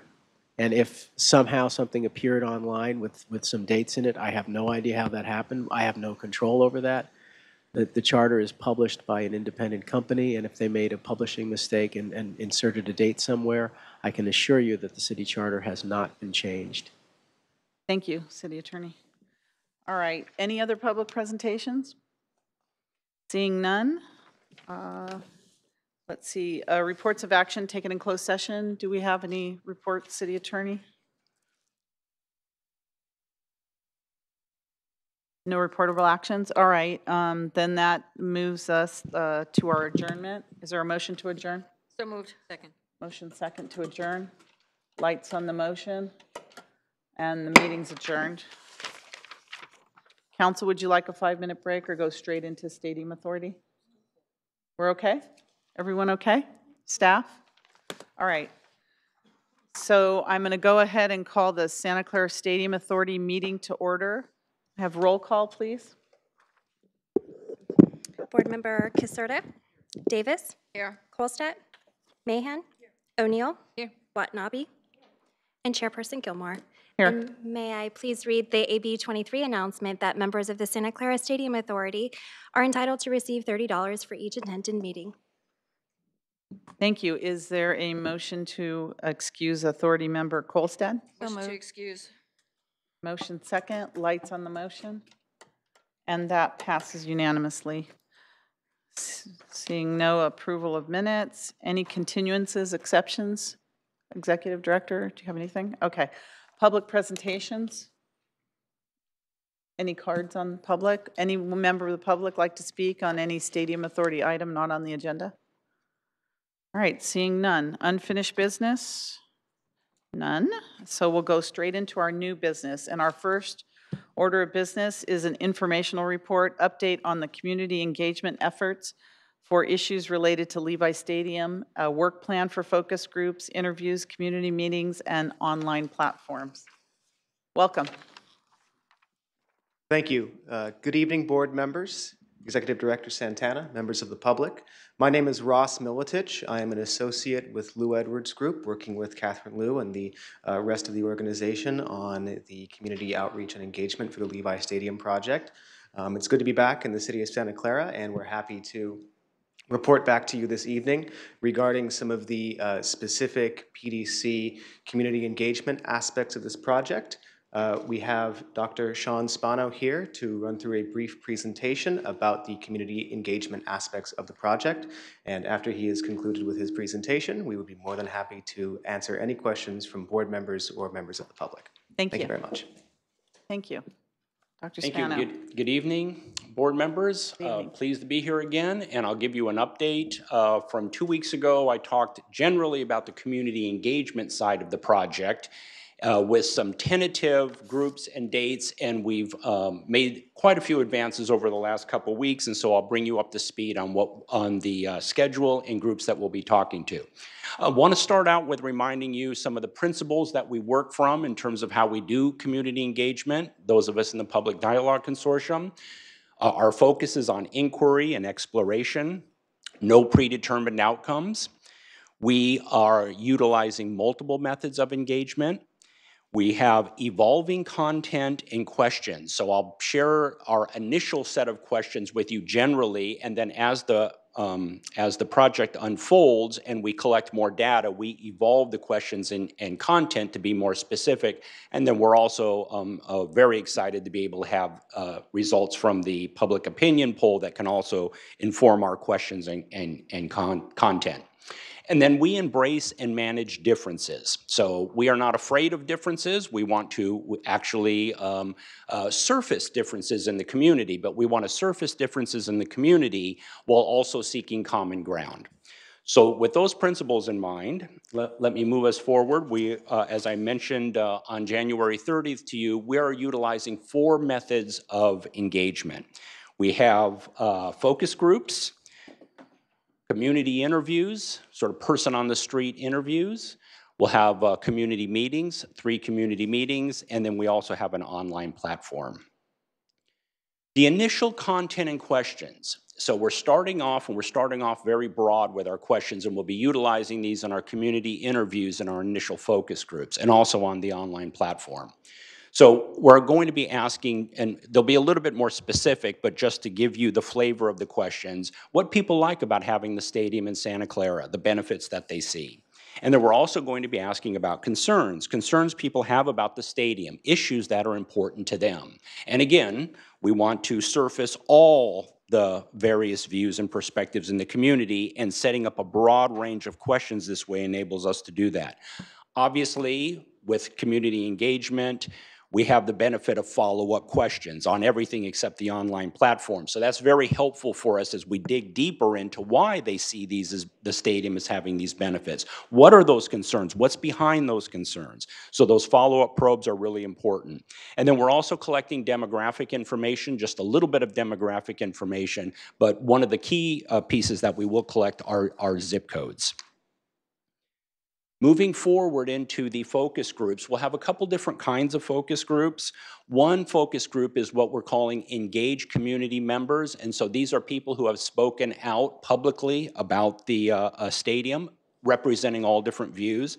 And so we've set up 2 focus groups for them. One is Monday, March 9th in the evening. The other is Wednesday, March 21st in the evening, and we'll be having those in the cafeteria. Invitations are going out this week to those engaged community members. We also have what we're calling community groups. Northside Moms Group, the Citizens Advisory Committee, and at the suggestion of Board Member Davis, the Santa Clara Sporting Soccer Group. And so we don't have dates and locations because the invitations will go out to them and we go to them. So we want to, for example, with the Santa Clara Sporting Soccer Group, do they have a standing meeting? Can we come into that standing meeting? We also would really want them to provide the venue so that we can go to them and we can be in their space. If they don't have a venue, then obviously we'll work with the city to set up a venue. And then we also have what we're calling stakeholder groups, Great America, the 49ers, and the Chamber of Commerce. And we will be sending invitations out to them and also negotiating and finding a time that works for them. We go to them. Community interviews. So these are person on the street interviews. We have 2 set. I think we're pretty close to being set on the, let me move forward here. The soccer event at Levi Stadium. We had originally, where we're thinking about the Bacon and Beer Classic at Levi Stadium, we want to do an event at Levi Stadium.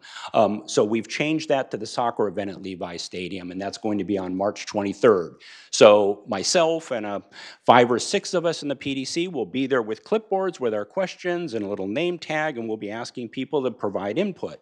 We'll also be joining the farmers market on March 24th, the following morning, and also with our clipboards and asking questions and collecting data that way.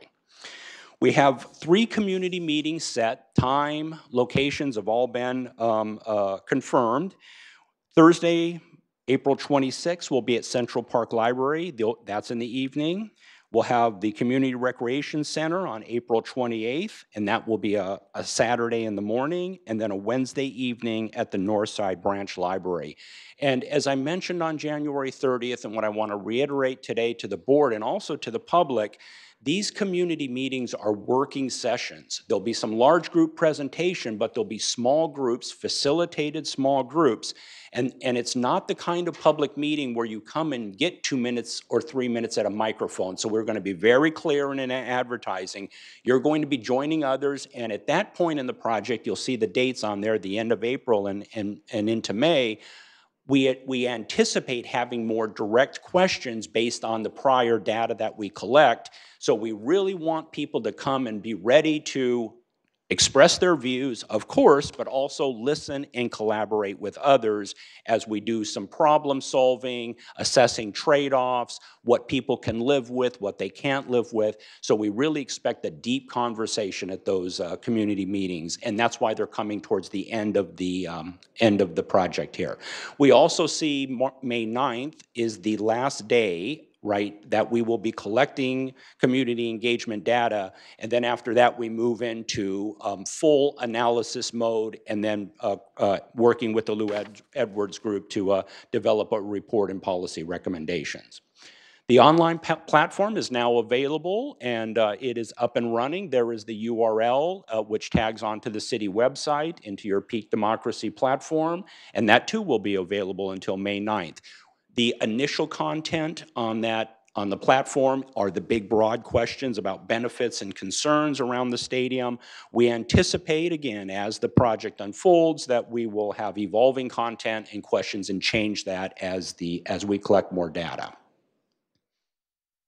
I should also say, just going back to the online platform, for people who want that opportunity just to express their view, here's my view, I want to communicate that to us, to the board, to the rest of the public, the online platform is the perfect place to do that. So we have the whole purpose behind multiple methods of engagement is giving people different kinds of opportunities, different venues to share their experiences. And with that, I'll wrap up and ask if there's any questions. I see some lights on here, so we have Authority Member Caserta. You're first. Thank you, Chair. I appreciate the diverse platforms to reach out to people, but I have some specific questions.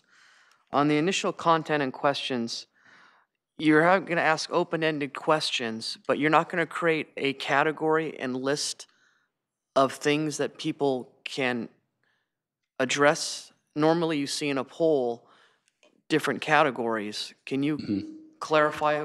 Yes. Is that not the case? That will be the case. What we have is on our interview guide, we have we'll ask them what their views are about the stadium. And we're actually going to ask them, as you think about Levi Stadium, what words come to mind? And then they'll start, sharing some words. Then we will say, well, it sounds like you have some real concerns about the stadium. What are those concerns? And then they'll likely mention some things. Our interviewers have a list of things like traffic, noise, but we're not going to say that unless they need to be prompted to say that. Because again, we want to hear from them without us shaping their responses. But we have those lists both on the benefit side and on the concern side that we'll go to if the interviewer needs to tap into that and probe a little bit deeper. Good. On the slide that says focus groups, engaged community members, how do you define engaged community members? Because I think just attending council meetings in the public is a very narrow focus. The Lou Edwards group had done media research before coming into the project, and so they have a whole list of people who, in not just at council meetings, but in media and other public forums, have expressed views, consistently expressed views about the stadium. So that's where we got the list of the engaged community members. It's not just speaking up at council meetings, it also includes letters, blog posts, a diverse range of media. Here's my concern about that epistemology. Normally, people that do things like that normally don't come here in my 11 years of experience and say, I just want to thank you. Or I appreciate this. So I would really encourage you to relook at that. I have some grave concerns with that way of doing it, and it's a dialogue. I'm asking you if I'm wrong here. I know you have the PhD by your name, not me, but I just, that concerns me.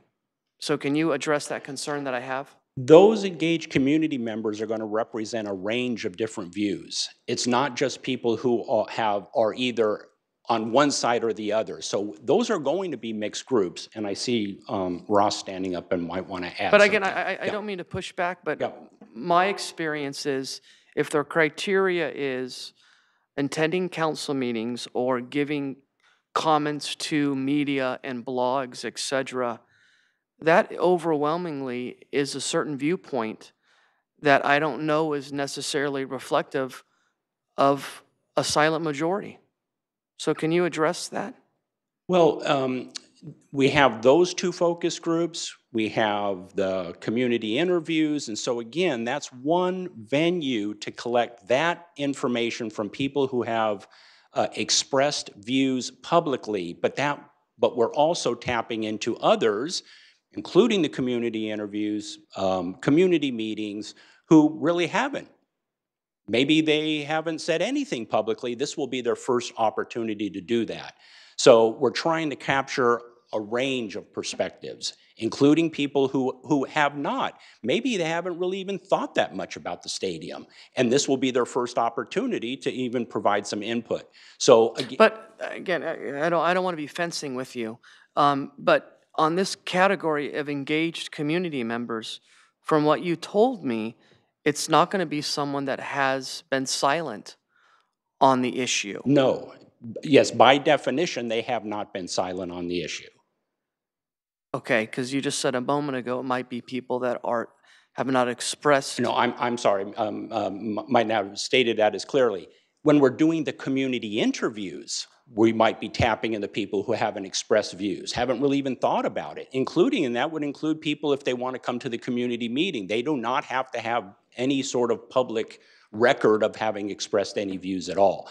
These are the only two engagements where we're tapping in the people who have publicly expressed views. That's the forum for them, but there's other forums for other people who haven't expressed views. No, and I applauded you in the beginning of my comments with different avenues of people to come speak. My next question is on the focus groups, the North Side, the CAC, and Santa Clara Sporting. Those are great groups. Why are they limited to those three? Why aren't we looking at people in the Old Quad, Neighborhood Association, or different neighborhood groups? Now, I know someone, for example, in the Old Quad can attend another meeting, but again, I feel these three represent a certain geographic area or a certain intensity of playing a certain sport. Why isn't on here Lawn Bowling Society or Central Park Tennis Dads? I don't get that. Yeah, and so we selected those, working with city staff. We tapped into what are the key community groups, and that was the list that came back. And I'm not sure if Ross, if you found those in your media search. We have a little bit of space to add another focus group or two. And so we purposefully did that just in case we're missing anybody. We don't want to just make that those six, the stakeholder groups and the community groups. There's room for another focus group or two. And so to the extent that we're missing anybody, we can incorporate that. Let Ross speak. Thank you, Sean. So just to drill down on that a little bit deeper, when we prepared the initial list of engaged citizens and groups to speak, we're essentially following up on the media presence that they have had in the public record over the last 2 years or so, right? But that is not to make this particular aspect of community engagement exclusive to them. Right? So essentially, because these were the folks that were the most visible and the most voluble on these specific issues, we elected to follow up with them. But there are going to be other aspects of the community engagement process that would be picking up folks that would not be so identified in the public sphere, either on the scientific side of the project through the scientific focus groups and the community surveys, or on the more broadly defined community engagement, particularly through the online community engagement, which is free for anybody. And again, I'm not meaning to cannibalize time. I do this for a living too as a teacher, and I find polling interesting. So in that question, since it sounds like you have latitude, I would like you to look at some other groups as well that are key stakeholders, whether it's neighborhood association groups, I'm just giving an example, as the old quad, other sporting groups of associations in our city. I think we're missing a huge swath of people there. And then the community interviews. As someone that goes to the farmer market at least 75% of Saturdays when I'm in town, you're going to talk to people on the street. But a lot of these people that go to our farmer's market don't live in Santa Clara. They don't live even in the other areas that you were looking at, a la Milpitas, et cetera. So can you clarify how effective that's going to be? One of the things that we are doing in terms of collecting demographic information is zip code. So we will know who are the Santa Clara residents and who are not the Santa Clara residents. Okay, so you talk to some of the farmers market, you'll ask them a zip code. Absolutely. Okay, see, that's good. That's good to know. I'm very happy with that. And then lastly, I think the community meetings part is great again. And I just think the challenge here is how do we get people that normally won't come to these meetings that aren't just grievance oriented by nature? So your thoughts on that? Yeah, so we will be reaching out via social media and the city website, and we'll be putting flyers together. The other thing that we can do, notice that the community meetings come at the end of the project. In our interviews, our community interviews, in our focus groups, on the online platform, we'll be advertising those community meetings. And so we'll have flyers to hand out to invite residents, community members generally to those community meetings. And then my last question on this presentation, the last part, the online platform. Is it like a all-star game where you can vote 25 times? Meaning, will you be able to track if someone is... Yes. Yes. Can you talk about that? Yeah, so again, we're collecting information on the online platform in terms of demographic information, including zip code, and then there is a registration function on the online platform. So we'll have a record of people who are providing input in that forum. That's great. I'm excited about this. Thank you. Thank you. Authority Member Davis. Oh, thank you. Dr. Spano. Okay, so I had a few questions for you, and one of them you kind of answered already, and that had to do with the, as far as the online platform, you know, are you going to be, in case somebody decides they want to flood the market with all happiness? So yeah, that was one of my concerns. Right. Okay, for community interviews, my concern was you picked a soccer game. Okay, so I'm hoping that your focus on the out-of-towners is going to kind of, you're going to I think you said views of the stadium. Is that what you're going to do that outreach for? Because you're going to get people that don't live in Santa Clara. You're going to get them from all over the valley, the state of California. So I was hoping that you were going to kind of narrow that one down. Yeah, the Levi Stadium event was challenging for us because there's just not that many events, you know, within the time period here. Yeah. So we feel pretty good about the soccer game, but knowing that a lot of the participants are not going to be Santa Clara residents. So again, that zip code information will be vitally important for us. Okay, and then under community meetings, you have Central Park, you have the Community Rec Center, Northside Library. Did anybody reach out to Santa Clara University? We looked at we were looking to have one here in the Civic Center. Could we have one here? Council chambers didn't really work out. The senior center, as I understand, didn't have enough capacity. And there was, I'm forgetting her staff name, but she did reach out to Santa Clara University. And so this was the venue that was, I don't think it worked at Santa Clara University, so this was the venue that worked instead. It didn't, okay, all right. And then you said the end date was May 9th. So with all this really super outreach here, and I know that we're not supposed to be engaged in this, you're going to quantify this in different areas that when we look at this and we have to make a decision on what is the next step.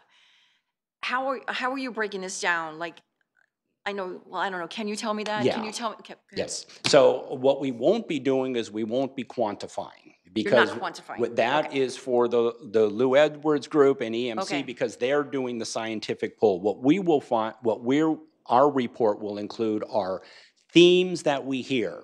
For those who find benefits in the stadium, what are those benefits? What are the themes? And I can only say this initially now because of the initial content, but as the questions evolve, obviously the themes and the results will evolve.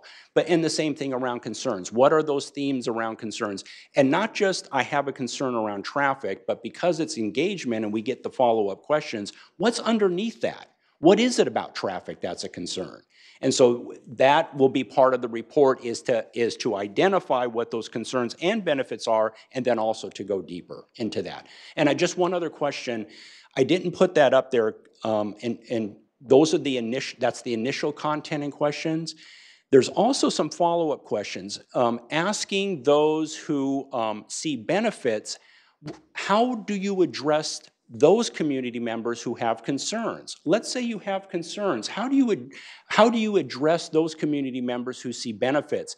Because as I'm understanding this, it's not just hearing from the individuals, but how do people who see real benefits in the stadium, how do they make sense and want to satisfy or address people who don't share their views? So we're trying to get people to think across difference here. And we see some real value in that in terms of some potential policy recommendations. I may be very happy about the stadium. I may think it's a real asset to Santa Clara. But I also recognize there are people who have real legitimate concerns. And how do we address those concerns? So it's not just about locking people into a position. It's also about acknowledging other positions and how we can satisfy those and how we can make whole those other people. So we want that cross interaction. Because I'm thinking you might have somebody that really wants to have a lot of concerts that live not next to the stadium because it's beneficial for them, but you also might have that same person say, okay, well, I'm sick of the traffic. So you might have a mixed bag of tricks in one question or one person. Exactly. So how are you going to extrapolate all of that and say, okay, they're good with this, but they're not good with this, and how are you gonna, but you're gonna do all that, right? That's why we hired you. Okay. Just what you said is how we'll capture that. Okay. They really have benefits here, but then they also have these concerns over here. And we're gonna ask them, let's weigh those. How do you make sense of those? And which has more intensity? That's the beautiful part of the community engagement piece, is that we get to probe at that deeper level. And I fully suspect And again, no predetermined outcomes, but I expect some people are going to have those mixed views. And it's not uniform. And I think one of the things that community engagement like this does, it breaks down the big categories of lumping people into pro, con. I think the world's a lot more complicated than that, and I think our community engagement can get at some of those levels of complexity. So my next question is, what is the sample size that you're going for? What is the matrix? What is? So we'll be talking to hundreds of people. Well over 100 community interviews. Depending on the focus groups who wants, their invitations obviously voluntary, but I could imagine we'll talk to 50 or 60 people in the focus groups. We anticipate a big turnout for the community meetings. That was part of choosing the locations. We needed space, rooms with big meeting spaces. So we imagine maybe 100, 200 people in those 3 community meetings. We're thinking 300 people, maybe even more, that we end up talking to, and that doesn't count the online platform. So the actual face-to-face, I don't want to oversell this, but I could anticipate us talking to 200-300 people face-to-face plus the online engagement. Okay, and one last thing. I brought up the university because the students like to do things and be engaged. So as part of one of the questions that Councilmember Caserta brought up, should they be part of one of your focus groups, those students that are over there? You're looking at a huge population of kids, huge. So they might have a lot to say too. So I know that he brought that up as different points of focal groups, but I would like to see what they have to say because they also live in the Old Quad, and you could kind of do a little mix up there. They do attend the farmers market, but I think just getting on the university, maybe we could, open that up. Okay. Great. Thank you. Thank you very much. Authority Member O'Neill. Thank you, Madam Mayor. So one of the things I think that the reason why the soccer park users were called out is because their primary facility is right next to the stadium. So with thinking with that, if there's some concern about, just looking at soccer, participants, I mean, it may perhaps might it be possible to, I don't know, talk to people who frequent the golf and tennis club across the street, or, so there's a Santa Clara Youth Soccer and Santa Clara PAL. There's also I'm just trying to think if in that vein, there's the BMX users, in terms of if there's concerns that we're focusing too narrowly on a certain group. And as somebody who suggested that the 49ers be included as a participant in a focus group, one thought might be, I don't know if you've done outreach, there are 49er booster clubs, and maybe we could look at SBL holders who are residents of Santa Clara. I think Angie has that data that, like, say, perhaps to invite some of the SBL holders that live in I have friends that, are SBL holders, and I'd be curious to know what they think. I mean, they're the people that are helping paying for that stadium. And what might they think in terms of, and perhaps that, once again, it might address some of the concerns that Authority Member Caserta has raised on, by going to people who have invested in the stadium, that they might bring a different perspective. So those are just some suggestions that I would make. Thank you. Thank you. Vice Chair Watanabe. Thank you. I think you've got a really good comprehensive list of groups here that you are planning to reach out to, between the focus groups and the community groups, including all the stakeholders. I think that's a good representation of, 3 good stakeholder groups in the city of Santa Clara. There was there's a school on the north side, and I don't know if you were anticipating visiting a school, but Catherine Hughes Elementary School is right there near the training camp. And I've heard comments from teachers, and I think even the principal in the past, they're impacted by the training camp. So just to offer that up. Another location that I thought about for possibly doing community interviews is Central Park. It's near the library, and also I know a lot of people use it, probably a lot of Santa Clarans, and maybe you could gather some information there from talking to people. But the one suggestion I was going to make about the soccer event, get them before the game, the match. Thank you. Thank you. But otherwise, yeah, I thought it was a great presentation, so thank you. Yeah. That was a good suggestion. Yeah, it's a great suggestion. Thank you. I had, I don't see any other lights. I had a couple of questions. I still don't want us to lose sight of the reason we're doing this in the first place. One of the reasons is we really wanted to outreach to the community, specifically those who live around the stadium. I mean, that was the reason for this in the first place, and then the larger Santa Clara community as a whole. So I appreciate, you know, all these groups that everyone wants to get their opinions on, but I don't want to lose sight of the fact that we really want the people that are most affected by it to give us their input, because there's a lot of decisions that we have to make in terms of the operations of the stadium, like security, traffic, curfew, noise curfews, those sorts of things that we want to make some really educated decisions on based upon the input from our community. So I just don't want to go too far afoul of what our original purpose was for this survey. And I appreciate you're very diligent in what you're doing, and you're really getting information from all different outlets in the community. And I think that's going to have a really nice, positive, give us a really good look of where we are 4 years into this. So my question is, at the end of the day, are we going to be able to determine the city as a whole, and including as well as the surrounding communities, or the people from Iceland that come on the 23rd of March to play Mexico, right? Are we going to be able to determine the city as a whole, how they feel, and also the immediate area surrounding the stadium, which was our original reason for this, so that we can make those decisions? Yes, and I mentioned on January 30th, our approach, precision is not our approach. That's for the public opinion poll. So they're going to be much more precise in being able to make those comparisons.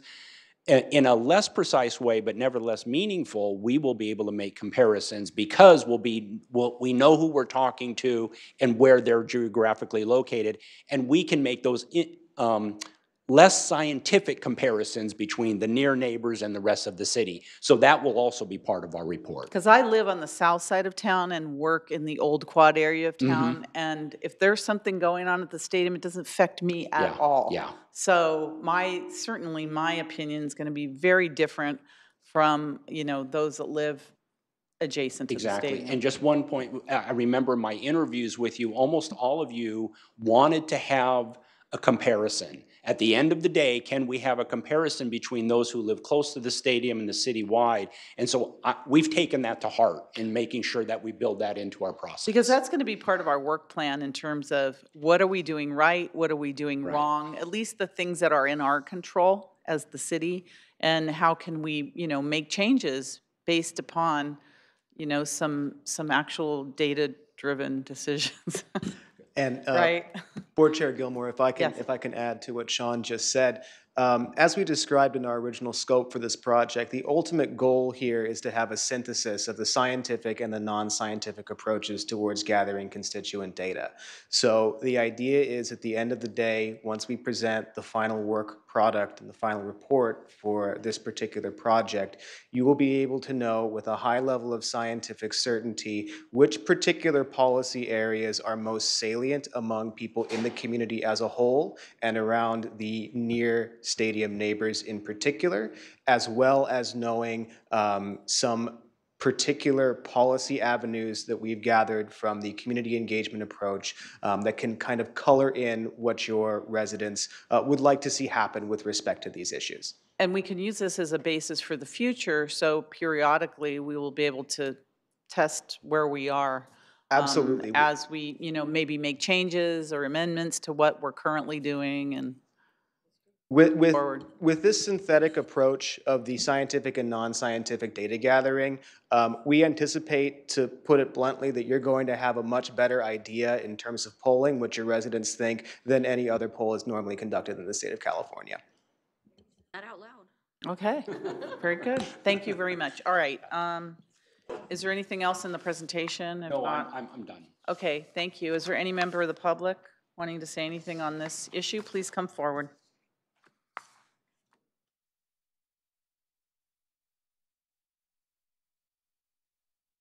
Good evening. Hey, Hassan Hagak here. There's a couple things. I did step out for a few minutes in the beginning, so I might have missed this at the beginning of the presentation that I'm concerned about. And the first one is council members who may be trying to influence public opinion immediately before the surveys are being done, and what precautions we can take about doing that. I know obviously we live in a country where our First Amendment freedom of speech rights, but going on public public news or in the media to try to influence people's opinions immediately before the surveys and community outreach is done, I think is inappropriate, to say the least, and it's pretty dirty, if I'm going to speak honest. The second thing that I'm really concerned about, or at least that I would like to alert our wonderful folks who are doing the work, which is the what is it, Statco, Manco, I don't remember which one is which, but the 49ers have shown time and again that they are willing to bus in their employees to come to City Hall to make it look like there are more supporters for their issues than there really are within our community. And so I just want to alert to you folks that they will go to whatever length to make that happen. And so once they know where those community meetings are going to be held, believe me, they will be busing people in to sway the public opinion and to skew the numbers. So whatever precautions that you can take beyond zip code, because anybody can walk in and say they are from whatever zip code. And I know the risk of doing that is that you may alienate actual residents who may be fearful of giving their home address, but you guys are smart, you'll figure out how to do it. Same thing with online, even if there's registration, they can ask all of their employees to register, pay them, give them a $25 Starbucks gift card, and they'll do it. And they'll fill it out in favor of the 49ers, and I'm really, really worried about that. So please take that into account and be smart about how you address that. Thank you. Thank you. Please come forward. Speaking on behalf as co-chair of the CAC, I appreciate your comment, Dominic, as the old quad group, and we've done things jointly with them before, and I will be more than happy to ask them to join us, and we can do it together.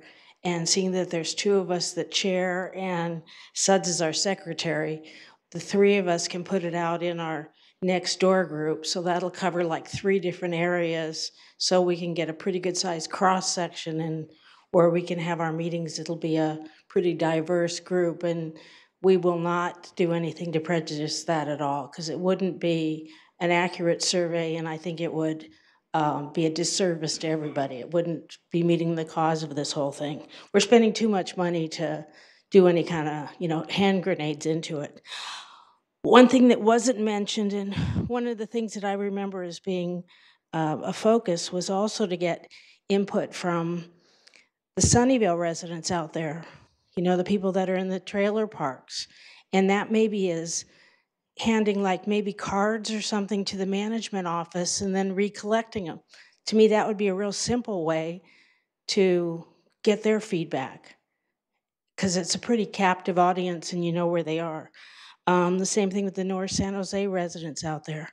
I know that Milpitas residents are pretty affected too. Again, when they close down 237 and get traffic out there, it's pretty difficult. So, but specifically the San Jose and the North San Jose and the Sunnyvale residents, particularly in the mobile home parks out there. So, and again, I will work with them and for the CAC thing. Thank you. It was a great idea with the old quad. Thanks so much. Thank you. Anyone else? All right, so there's no action on this item. It's just informational. Do you need a note and file on this? Is there a motion, note and file? Motion second. Lights on the motion. Thank you for that report. We appreciate it. All right, our next item is the informational report, Levi Stadium Outreach Community Engagement Disclosure Process Delay, Potential Impairment of Actions to Restore Progress and Integrity. Executive Director.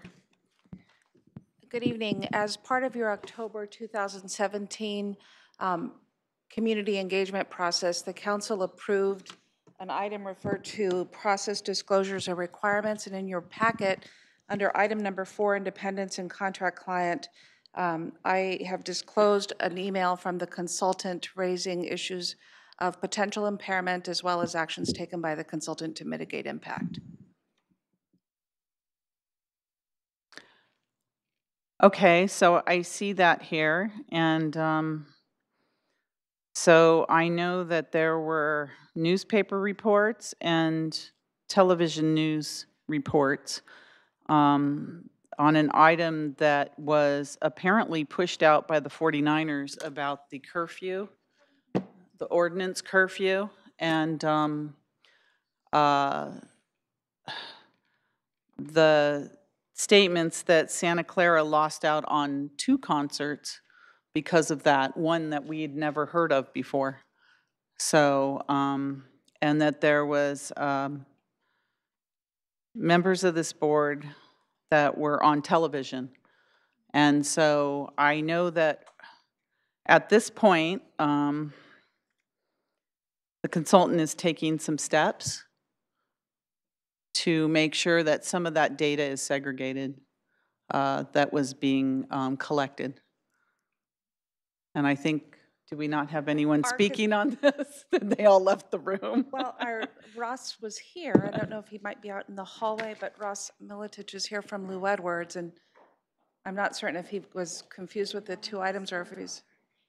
Here he comes. He's coming back. Okay. So give him a minute. I don't and we want to can bring give him up his to report. Speed. He is here if he needs to respond to any questions with respect to Lou Edwards' email or its position with respect to moving forward on ensuring that there is no impairment and that the process is restored. I know one of the things that was brought to our attention was the integrity of this process. So we want to make sure that, you know, all steps are being taken, and it sounds like they are. Steps are being taken to still conduct a public process that has integrity. And I know that this authority board agreed not to get involved in anything. So I think we need to reaffirm the fact that we will not get involved in anything until the process is completed. I have a bunch of lights on, so, okay. So just for clarification, the board did agree not to attend community meetings, but beyond that, there has been no action on the part of the board, just for purposes of the record as well as accuracy in terms of action between the board members.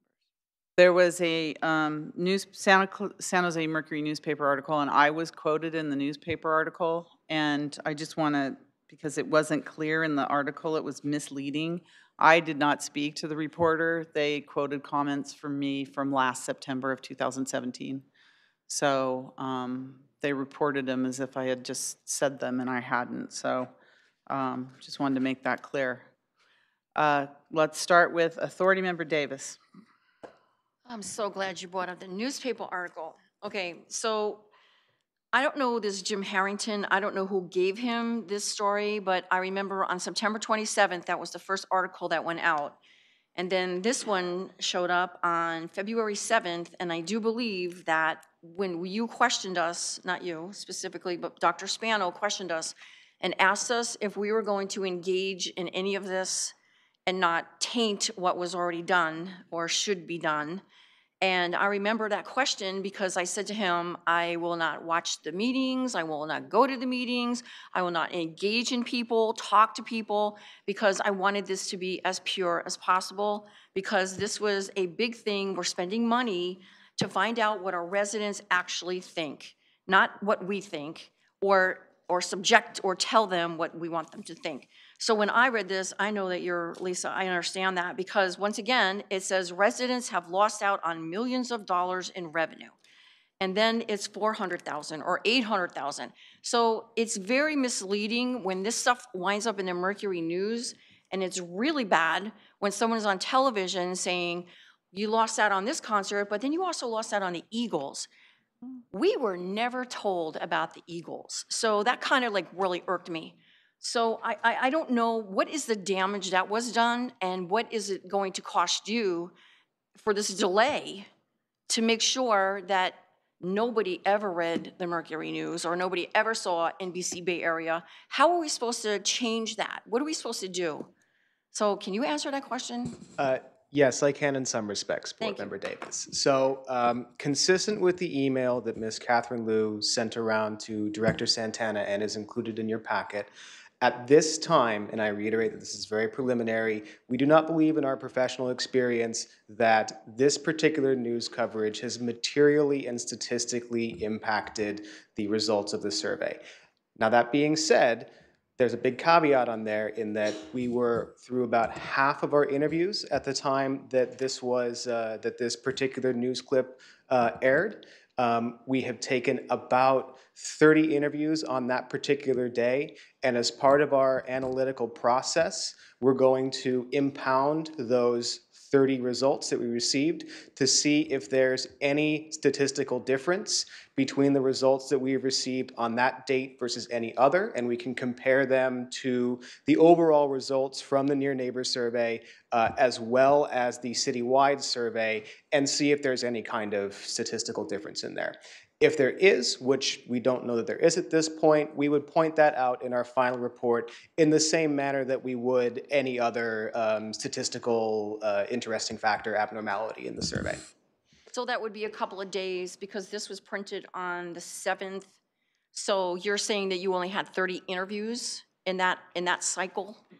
That's correct. So we ceased conducting interviews the day after that the NBC article aired. So we'd had the 30 from that particular evening, and we're not going to collect any additional ones until the 16th, which would be Friday, if my calendar is not messed up. Was there a particular area that you did these interviews in, or? I can't speak to that specifically since Lou Edwards is not conducting the survey. Okay. But it'd be difficult to say. I don't believe that there's a specific area that they're working on. All right, thank you. Thank you. Vice Chair. I want to be clear on your question, though. This was not the part of the citywide survey. This was the part in the direct vicinity. Is that, I wasn't sure, you were asking about area. Okay, well, what happened was the interviewed people that were in the vicinity of the stadium at a specific park, and then the newspaper article basically reiterated everything that was stated in September. So it was like, why was it re-released when we already knew this stuff existed? So it was just, it didn't, to me, it was like some kind of push. I can't answer that question, but for purposes of the record, the area that, I wanted to be clear that the citywide portion had been completed. The reference part is the vicinity where the polling was ceased or terminated for a week. Well, that's what I was trying to get. I was trying to find out if the 30 interviews were in that specific area alone, or was this, citywide, or? They were in the vicinity. Yes. They were in the vicinity. So more specifically, these are part of the 200 near neighbor residences in the Near Neighbor Survey. And those 30 interviews were from those near neighbors. Polled. Yeah, exactly. But there's no specific neighborhood in the near neighbor that they're focused on. Okay, thank you. Thank you. Vice Chair Watanabe. Thank you. Thank you for that clarification, because I did see the NBC report and I did recognize a person in the story, and that was disconcerting to see that they were being polled like that. Let me ask you, you said that you've stopped the interviews, or you've stopped the near neighborhood reach out. Is that going to impact these dates that you've given us in the previous update on the community engagement? Vice Chair Watanabe, I can say no. So while the temporary pause in the survey is going to increase the amount of time that we're going to need to analyze the results of the data a little bit longer. The work plan that we presented on the 30th is still very much accurate, and that is inclusive of everything that Dr. Spanos talked about earlier on in this meeting as well. Okay, great. No. And, just tagging on to what Councilmember Davis has just expressed, I mean, I agree. Everything that came out in the media in this past week was just a rehash of what was already disclosed last September in the Mercury News, on TV. Opinions, they've already been expressed. I mean, I think it's just very suspicious to see that this whole thing happened in the time period when the surveys were started. And from what I'm hearing, these actions are creating suspicion and wondering about the motives of these actions. And I really think that we need to not tolerate, because the city is spending a lot of money on this survey and hiring these consultants, and it's taxpayer money. And so we're not going to get it back, and we know we're already starting to find ways to cut back on, areas in the city. But, I mean, we have put this money out there to do something for the benefit of the community, and to see that, there's a purposeful attempt to taint that, effort is really disconcerting, and it's inappropriate, and I think it creates a lack of trust. And that's not what we need. We're trying to work together to find out how to resolve, the issues that people have about the stadium. This was agreed to by this council to do that. And I really hope going forward that, people will listen and honor, what we agreed to by not stating that we will not attend meetings and or give our input in any kind of a way that could potentially taint this hard work that the city has undertaken. Thank you. Thank you. Authority Member Mahan. Thank you. So first of all, there's no evidence that this has tainted it, and you've taken steps to make sure that it won't. And if it does, you're going to segregate that input and isolate it and not make it part of your conclusions or your recommendations. Is that not right? Yes, that's correct, Board Member Mahan. So, and my question is really not to you, it's more to the city manager, because we did agree that we would not attend community meetings, because when you're sitting in a room face-to-face with people, you can have undue influence. We certainly have freedom of speech, we certainly have freedom of press, and we can't always control whether the press calls us or not. So my question is, if we get press calls, how do we handle them? Do we refuse to say anything? Do we refuse to respond? Do we direct it to the city manager? I mean, we're talking about transparency and honesty. I think this article came out, and it was a news story because Ed Sheeran has announced that he was going to AT&T Park, and he announced that he wouldn't go to Santa Clara anymore. So if we get calls, when news occurs, we get calls. I mean, it just happens naturally. So how do we handle this? So if we don't want to unduly influence the process, but the press is going to want information, and nothing that was said either in the press or in the TV interview was incorrect, it was just the truth. How do we handle it? How do we handle it? So I really think that's something for the board to decide, whether it's this evening or in the future, because clearly, if we look at the council side of your duties, there is a lot more open communication with the media, and it's not necessarily designated per council member in terms of who is the speaking authority. As the board, you may want to consider how you want to proceed. There is a request from the consultant, although it is purely at your discretion in terms of how you'd like to proceed. In that case, I think the only thing that we can do is that in answer to any inquiry from the media, we direct everything to the city manager. What else can we do? Because we can't simply ignore the press. I mean, that just puts us in a bad light too. I mean, it doesn't help the situation, and it can equally taint the process.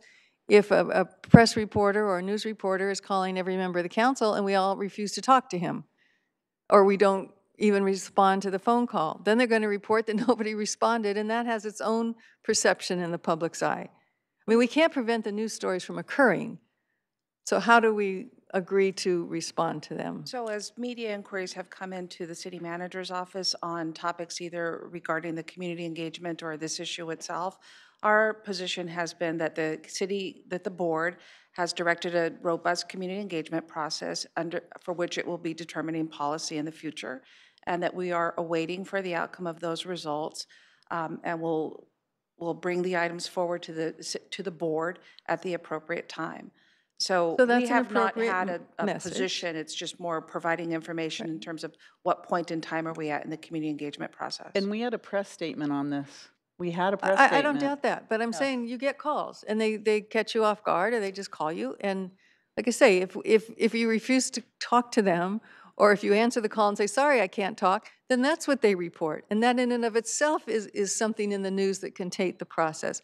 So that's what I'm asking, what our response should be. If it should just be, we all agree, any inquiries, we will just say, please call the city manager. You could do that, or you could direct me to provide you with some talking points so that when the media calls, you have an opportunity to refer to the community engagement process and the development of future policy on the matters that are being explored. Or you can consider a policy this evening or in the future amongst yourselves as to how you'd like to proceed with media inquiries. I think we need to, because it's going to happen again. You know, this is going to be a long process. There's a lot of issues around the stadium.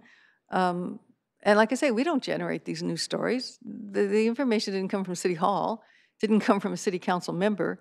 We're responding. So if we need to agree on a response that we agree won't taint the process, then that's what we need to do. And I'll defer to the city council or to the Stadium Authority Board to give us guidance. You know, tell us what would be appropriate. Authority Member Caserta. Thank you, Chair Gilmore. So look, the comments by Authority Member Davis and Watanabe are geared towards actions that I took, and I want to speak in fact. As clear as day was today, we all agreed that we would not attend any community meetings. The comments you made, Authority Member Watanabe, after that are just simply specious, which means false. The Niners did not initiate a story last week that Mr. Trujillo of NBC Bay Area News reported on. That is a specious argument. Ed Sheeran decided last week, after we met, that he is going to AT&T Park now because of our curfew. That's the fact. I received a call. As a teacher of civics, I will not, in any circumstances, chill freedom of the press, nor my fiduciary responsibility as an elected official to speak my mind. If this body decides somehow to chill that right, I will vote no. And if I get calls from the press and I feel it's in my elected capability and fiduciary responsibility, I will answer that media call. That is a fact. U2 played here last year. They are now, after our last meeting, playing in San Jose twice in May. That's a fact. You could dispute how much money these concerts are coming in, but a fact was Measure J was campaigned on for non-NFL events as well, like concerts. And whether it's $400,000 or $4 million per concert, it's thousands and hundreds of thousands of dollars. I am disgusted that we would be trying to noose or limit the press and the speech of any of us on this dais. It's not what this country's founded on. It's not what this city is all about. And I'll be damned if I'm going to be privied and choked off by when the media calls an elected official that I need to get permission and listen to talking points by non-elected people, whether it's at City Hall, consultants, or on this dais. I will not be privy to that. And I want to thank you for clearly saying that this interview did not taint any process. And I want to reiterate again, I love how you use the word taint, Authority Member Davis and Watanabe. And Mr. Hall uses taint. Nothing was tainted in what our consultants were doing. What we all agreed to was not attend community meetings, end of story, declarative statement, period. The other comments you said are specious and they are just not true. And this argument that somehow some Wizard of Oz boogeyman, meaning the 49ers, are controlling a news network like NBC Bay Area News is not transparent, it's not honest, and it's not worthy of this process. And if I get calls and I think it deals with my responsibility as an elected official, I will take those calls, period. Okay, so, Authority Member Mahan, your light's on? Okay.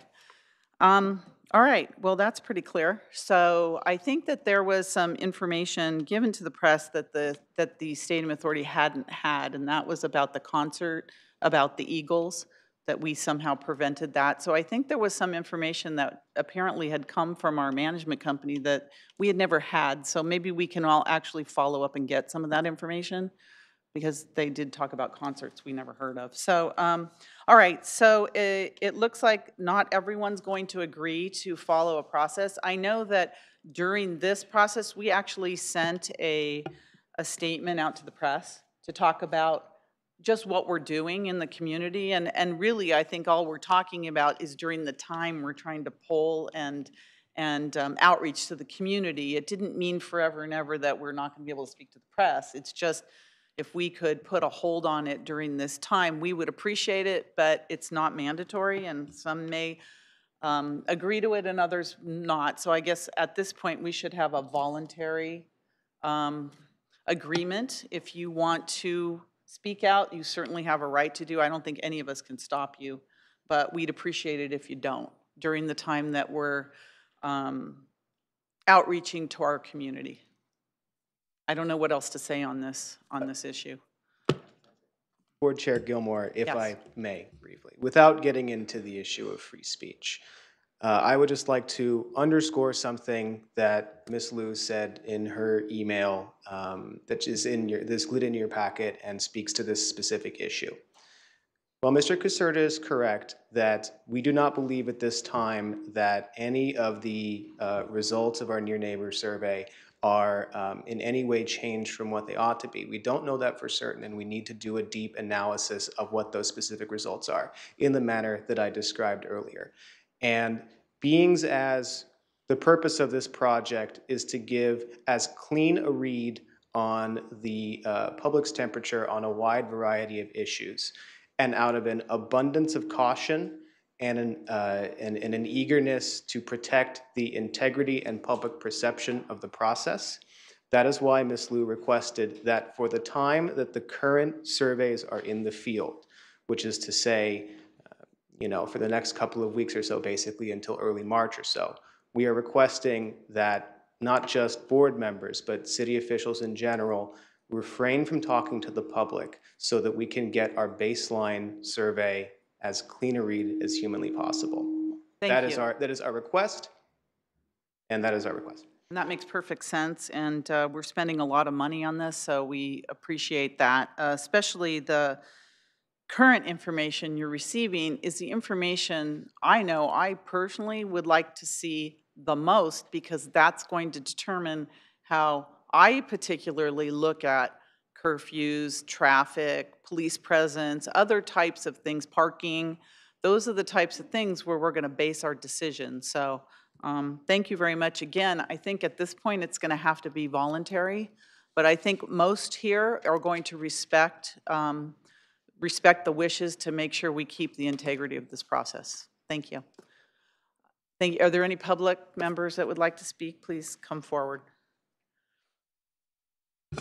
It is very common practice in public and private agencies that certain people are designated as spokespeople and no one else speaks to the press. So it is not considered a violation of someone's free speech It's considered good business practices. So to get all panties in a twist over having their right to free speech or fiduciary responsibilities, this council agreed to that curfew. And that stadium was built where it is based on that agreement. So reneging on that agreement, you all need to look in the mirror to what you're doing to that neighborhood. So stop downplaying it as something minor. You're not living out there. And stop acting like it's no big deal. It is a big deal. You agreed to it. If you didn't want that, and the 49ers agreed to it, they knew that was a condition. You agreed to it, now live with it. And stop throwing these ridiculous damn numbers around. If those numbers are true, they owe us a bucket load of money. Go get it. Where the hell is the money they owe us?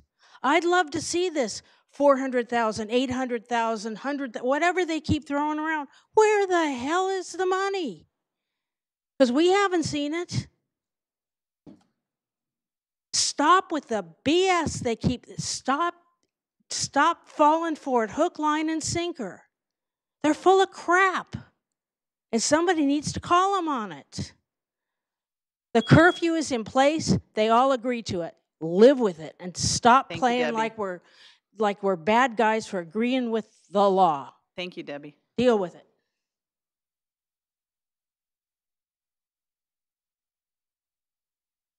Hi, Gag here. Yes, I kind of made some comments in the previous item about this, and I am flabbergasted that Councilmember Caserta or Authority Member Caserta would talk about freedom of speech. He has freedom of speech. There's no doubt about it. I already mentioned that in my previous comment. We have First Amendment freedom of speech rights in this country. But by that same token, nothing would prevent him from walking into any of the community meetings. It's a public space. It's a public meeting. And he has the freedom to, as a citizen, as a resident of the city, to attend any one of those public meetings. But the board agreed to not taint the process. Yes, it may not have explicitly spelled out the thousands of ways that the process could have been tainted, but the spirit of that decision was very clear, and he violated that. He violated that. And it's a shame for the city. It's a shame on him for doing that. And it's just unbelievable that he would stand here and grandstand. Yeah, we all know that he's running for board of supervisors and he wants to make a point and he wants to get his name out there in the news. But he's putting the lives and the livelihood of Santa Clarans at risk by doing this. And it's a shame that we can stand here and let him do that. And for every dollar that the agency has to spend to make up for that, he should be billed for that. Because he is delaying the process, he is tainting the process. It's not just Debbie and Kathy who are talking about using the word tainted, or even Santa Clara News that's using that. This is anybody objective, including the agency itself, has explicitly asked that everybody refrain from talking to the media and tainting the process. This isn't a political attack. This is very common sense when it comes to do any sort of scientific and research study. So for him to grandstand and pretend that like, oh, it's freedom of speech. I'm a civics teacher and I can teach my kids and I'm living my lessons. You're not. You are absolutely not. You're making a fool of yourself and you're making our city look ridiculous. Thank you. Anyone else? All right. Is there no action to take on this? No action. All right. Next item. Informational report, Stadium Authority and Manco staff meetings October 1st to December 31st, 2017. This is just an informational item. Information, note and file. Note and file. All right, is there any member of the public that would like to speak on this? Please come forward. I appreciate getting the dates and the purpose, but it's missing a big who. Who was at the meetings?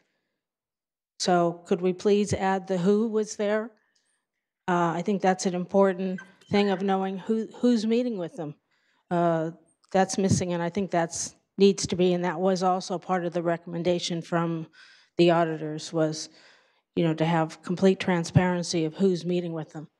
So if we could see that, and for those meetings, are there notes available that the public can look at too? Thank you. Right, thank you. We'll note that request. Anyone else on this issue? All right. Did we had a motion? Do you have that, Jennifer? Motion and a second to note and file. Lights on the motion, and that passes unanimously. Okay, next item we have is the note and file the Santa Clara Stadium Authority financial status report for the quarter ending December 31st, 2017, and approve amendments to the 2017-18 Santa Clara Stadium Authority budget. We have our finance director, Angie. Welcome. Good evening. So tonight I wanted to give you a status report on the Stadium Authority's third quarter, which, they have a different fiscal year than the city. So this is our third quarter ending December 31st, 2017. I'm going to give you a brief status on the NFL events, non-NFL events, and then on the operating budget status, I'll quickly go over the performance rent calculation, which again was one of the Harvey Rose recommendations that we start including that, the status of the SBLs, discretionary fund, and debt schedules, capital improvement program, and general fund impact. And then I do have some budget amendment recommendations, which were also part of the Harvey Rose audit, where they wanted us to move from a cash basis budget to an accrual basis budget. And I also have some slides to actually give you an idea of what that will look. It'll be a little clearer. Okay. So for the NFL events, we had 10 NFL events by the end of the third quarter, with a total of 643,189 tickets sold. Tickets resulted in a $7.8 million in the NFL ticket surcharge for the Stadium Authority, and the team collects a 10% NFL ticket surcharge on the price of admission, so that's where the $7.8 million came from. For NFL event parking, a total of 54,107 cars were parked in off-site lots, generating $293,000 in off-site parking fees. For public safety costs for the NFL events, there was a total cost of $2.4 million. $293,000 of the public safety costs were covered by the parking fees that I had mentioned just in the slide earlier. And so just so you know, that 2.4, we subtract out the 293,000 and then bill the difference to the 49ers. But the threshold is based on the actual original amount, the 2.4. 500,000 of the public safety cost reimbursements were outstanding as of this report, but they're not late. They were just, they have time to pay this. For the non-NFL events, there were 11 ticketed non-NFL events during the first 3 quarters of the fiscal year, and this is down from 17 events in the previous year. A total of 319,580 tickets were sold. In addition, there were 84 smaller events. These are such as weddings, parties, birthday parties, corporate events, with 51,928 attendees. The $4 per ticket non-NFL ticket surcharge generated $1.3 million. One half is for stadium operations and the other half goes into the discretionary fund. For the non-NFL event parking, a total of 25,741 cars were parked in off-site parking lots, generating $138,000 in off-site parking fees. For public safety costs for non-NFL events, they amounted to $1.6 million. 138,000 of the public safety costs were covered by the parking fees, and 268,000 of the public safety costs were outstanding as of this report.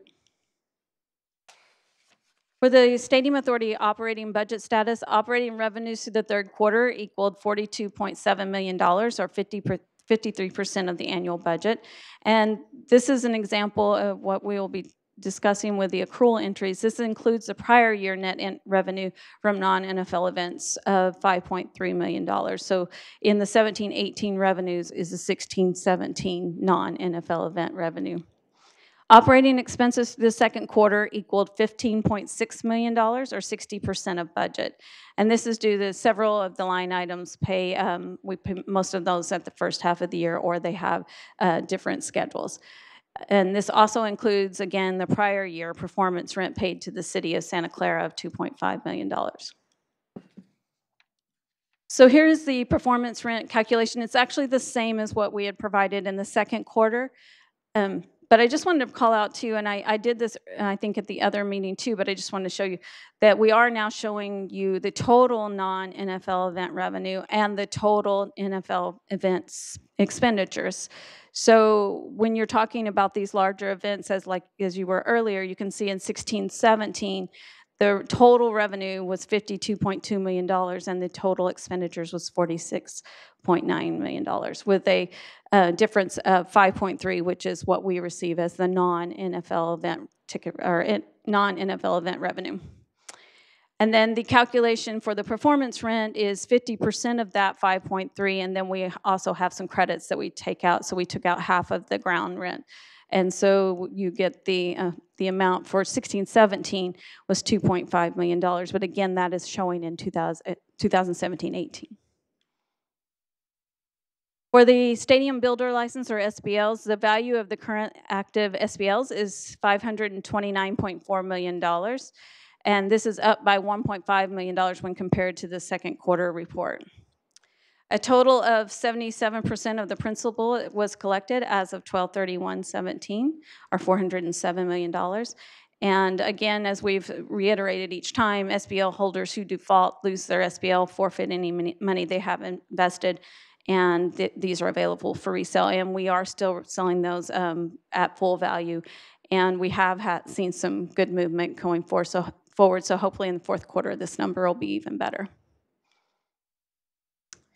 So I just wanted to go over on the discretionary fund. This is the cash basis. So you can see, if you see here is our current balance for 17-18 in the discretionary fund. But if you look at 14-15 and go across, you see the revenue of 715, but no expenditure. The expenditure is then in the 15-16 year of 714,000. So this is where we have the cash versus accrual. Again, the balance in the discretionary fund is $1 million. Revenue is less than prior years due to only 3/4 of the actual financial data and less non-NFL event revenues. As I mentioned earlier, we've only had 11 and there were 17 in the previous years. The $1.173 million shown in the 2017-18 expense line as a 2017-18 expense is for these 2016-17 NFL public safety costs over the cap. And these increases above, if you see that by the third year, it's a lot higher. Just wanted to quickly say those increases are due to the negotiated MOU increases, increase in third-party costs such as CHP in the county, and I believe those are also related to salary increases for those organizations, and an increase in use of city staff for traffic flow and street closures. So I also wanted to add a slide that shows you what it would look like on the accrual basis. So what we did is by fiscal year, and then we showed you what the threshold amount is for each of those years, and what the total public safety cost was for that year, and then what was actually reimbursed by the discretionary fund. So the last column matches what we had shown on the expenditure side previously. So I do want to point out that in 16-17, we do not include the $73,000 of double time for the January 1st game that the 49ers actually paid because it was outside the threshold. And then also the threshold increases by 4% each year. And just some final things on the discretionary fund. Staff continues to bill the full amount of the public safety costs for the NFL events to STADCO. And as we have said, previously, the discretionary fund has been used to reimburse STADCO for the NFL public safety costs above the threshold since the stadium opened. Total of $2.6 million since the stadium opened. And this has been to preserve the maximum performance rent paid to the city. Staff has now taken the position that the threshold is no longer enforceable. For the debt schedule, the total outstanding debt as of 12/31/17 was $401.9 million. And here's a good visual to show you how the debt has went down each, we have a quarter over quarter, but we also have a fiscal year to show you. On the capital improvement program, total CIP budget of $4.8 million. 2.9 of that is for the stadium CIP costs, and as of this report, $696,000 had been expended to date on various CIP projects, such as the LED lighting, the water treatment softener system, and fire alarm. We also have $1.9 million for work required to address items covered by the warranty, and to date, $98,000 has been expended. For the general fund, the city's general fund has revenues of 5.8, which exceeded expenditures of 4.4 million, so with the difference of 1.4 million. And 4 million of the public safety costs and 362,000 of administrative costs were reimbursed as part of that 5.8. And then 2.5 million from the prior year performance rent is also revenue to the city. Additionally, sales tax revenue related to the stadium amounted to $137,000 this quarter. So here's the recommendation that was made by Harvey Rose, that the Stadium Authority should direct staff to report actual revenues and expenditures on an accrual basis in budgetary documents so that all amounts presented reflect actual results for the year, regardless of the timing of the revenue receipt or expenses incurred. So with that in mind, we are asking for some budget adjustments in this year so that when we come back to you next meeting with the 18-19 budget, those accrual entries will already be there, so it won't be as confusing. So on the revenue side, we're asking for an increase to show the net revenues from non-NFL events. So instead of putting that in 18-19, we'll actually show that in the year that we actually earned it in 17-18. And the same with the expenses. The performance rent will show in the year that the actual events happened. And same with the discretionary fund when the expenses were actually incurred. And the performance rent will not have an impact on the city's general fund because we make sure we pay that before the end of June 30th. So there would be no impact on the city. On the debt service, we are asking for an increase of $900,000, which is for the same reason. For the contribution from CFD, we normally get that as part of the TOT after the quarter ends, so we would like to record that in the year if we're going to accrue that to show it.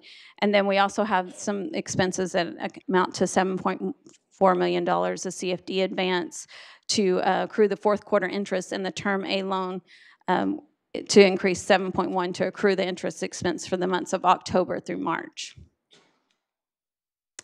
And then additionally, this is not an accrual entry, but we did have excess money at year end and actually made a $7.5 million year-end interest expense and principal payment, and we want to true that up before we get to the end of the year. So it's a good thing we actually have more revenue, but we just didn't have a budget for it, so we want to make sure that's correct.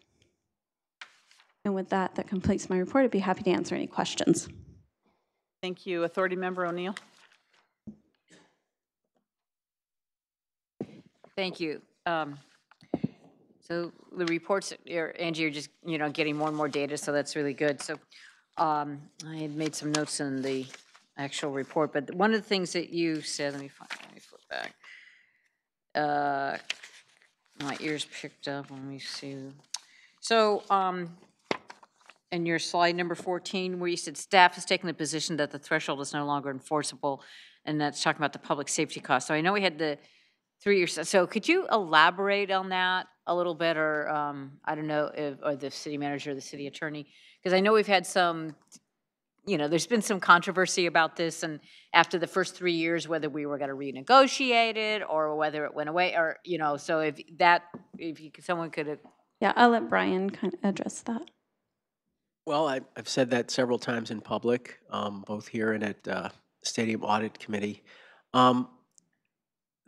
Obviously, the lease itself says that the hard cap is in effect for only 3 years. And then obviously, if you look at the figures that were presented, the original concept behind the cap was these were estimates of what the public safety costs would actually be. Clearly, the actual public safety costs are clearly exceeding what the projected expenses would be in the budget. And we believe in good faith there's really no position that you could take other than that the cap needs to either reflect the actuals or go away.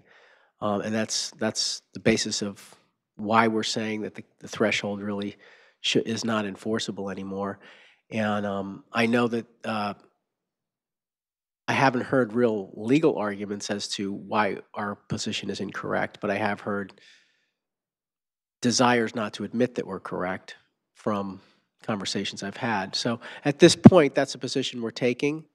And certainly if the other side of the agreement, the parties on the other side of the agreement take a different position, they have not done so in writing with any kind of rationale as to why we're incorrect. So we'll proceed as if the threshold is not in effect, because it does have a substantial.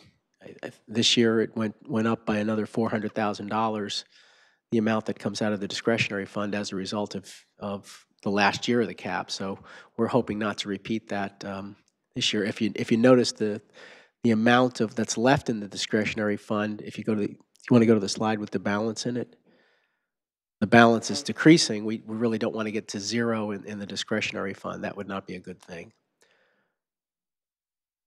Thank you, thank you.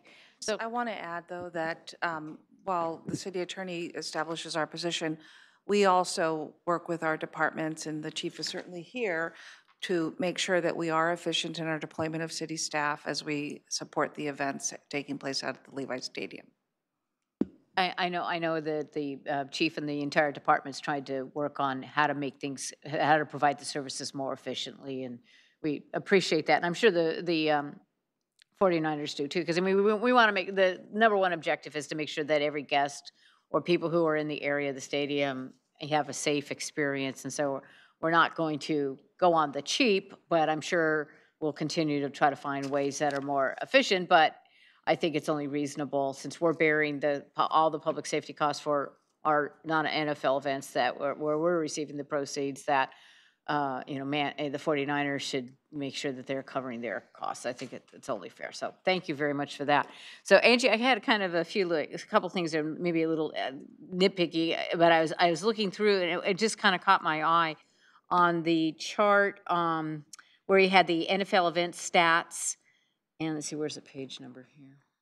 Page 5 in the report. It just kind of caught my eye that for the NFL ticket surcharge, like for Game 5, the Cowboys, and then Game 7, the Giants.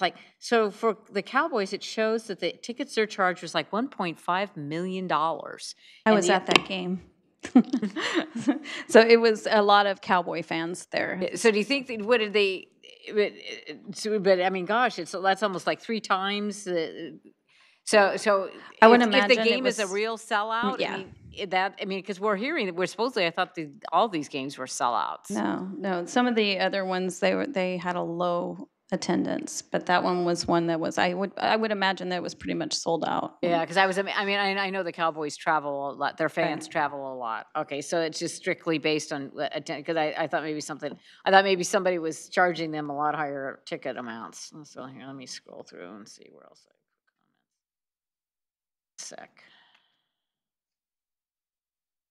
comments. I found a lot of the data in the report about the SBLs to be very interesting.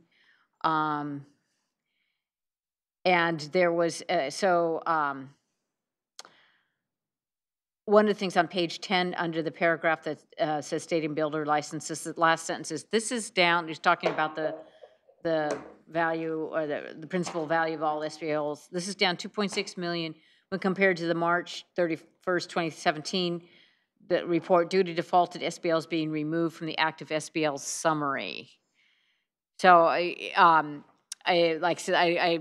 was great to see that chart in there that talked about, kind of showed the categories. And I thought it was interesting too to see the impact of people now being able to trade up to, right. So it's kind of hard to keep track of that. But so more SBLs are being freed up, but for the first time, it was good. You could see where are ones that are really, available, and it's kind of interesting. Some of them that are still appear to be completely sold out. So, are we thinking now, like you mentioned, an uptick? That there's a little more confidence with the new quarterback on the team, and whether all of a sudden that's driving or is it going to support the price of the SBLs? That's what I've been told with my talks with Manco, is that they are seeing sales increase through their sales team. So we'll probably be able to see a little better, like I said, in the fourth quarter, because that next 3 months we'll know if people are actually buying those. Now, are they going to continue, or I guess it's us, you know, the people who are working on our behalf, this customer seat upgrade, is that going to be like an ongoing program? They haven't told me that they're not going to. I mean, obviously, if the tickets, I mean, if all of them sell, they wouldn't have that fluctuation. But right now, I think it was to encourage people not to default. Maybe someone didn't want the lower seat and they could go up higher. Now they may not have that opportunity because those seats may sell quicker now. So okay, so on page 11, when it was showing the currently active SBLs, and the footnote number 1, this report does not include the $16.6 million that has been collected from defaulted SBL holders. So if the collections team goes out there and actually collects money, do they get their SBL back, or is it just? So this is when they default, they've made payments. It's usually when they're on that 10-year payment plan. So they may have paid, 3 years or whatever, and then defaulted. We keep that money and then resell the SBL at full value. So that's what we have taken in. Okay. Okay.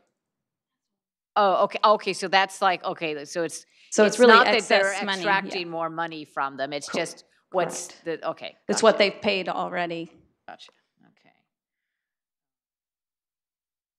Okay. Okay. So like when we were talking about showing the increase of 5.5 million. So when we saw that number is like 10 million. So not that for people to get all excited. So next year the numbers are going to, kind of go back to normal. It's just the fact that it made it look, by going to the accrual method. Correct. It in some ways makes it look, for this year only. Correct. Looks, so like I'm saying, so everybody don't get too excited yet about seeing those revenues. Let's see.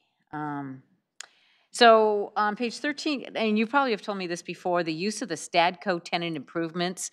I mean, most of their tenant improvements I would think would be like the locker room and the suites. I mean, we wouldn't be, what are we using that we'd be paying $245,000? So sometimes when we have a concert, we use their, the scoreboard. We use those. There's some of their sound systems. Certain of the items that are theirs, we actually rent from them. Okay.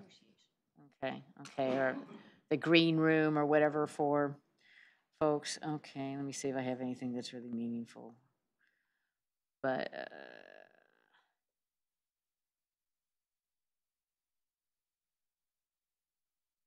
I think that's enough for me, but I did appreciate the additional detail.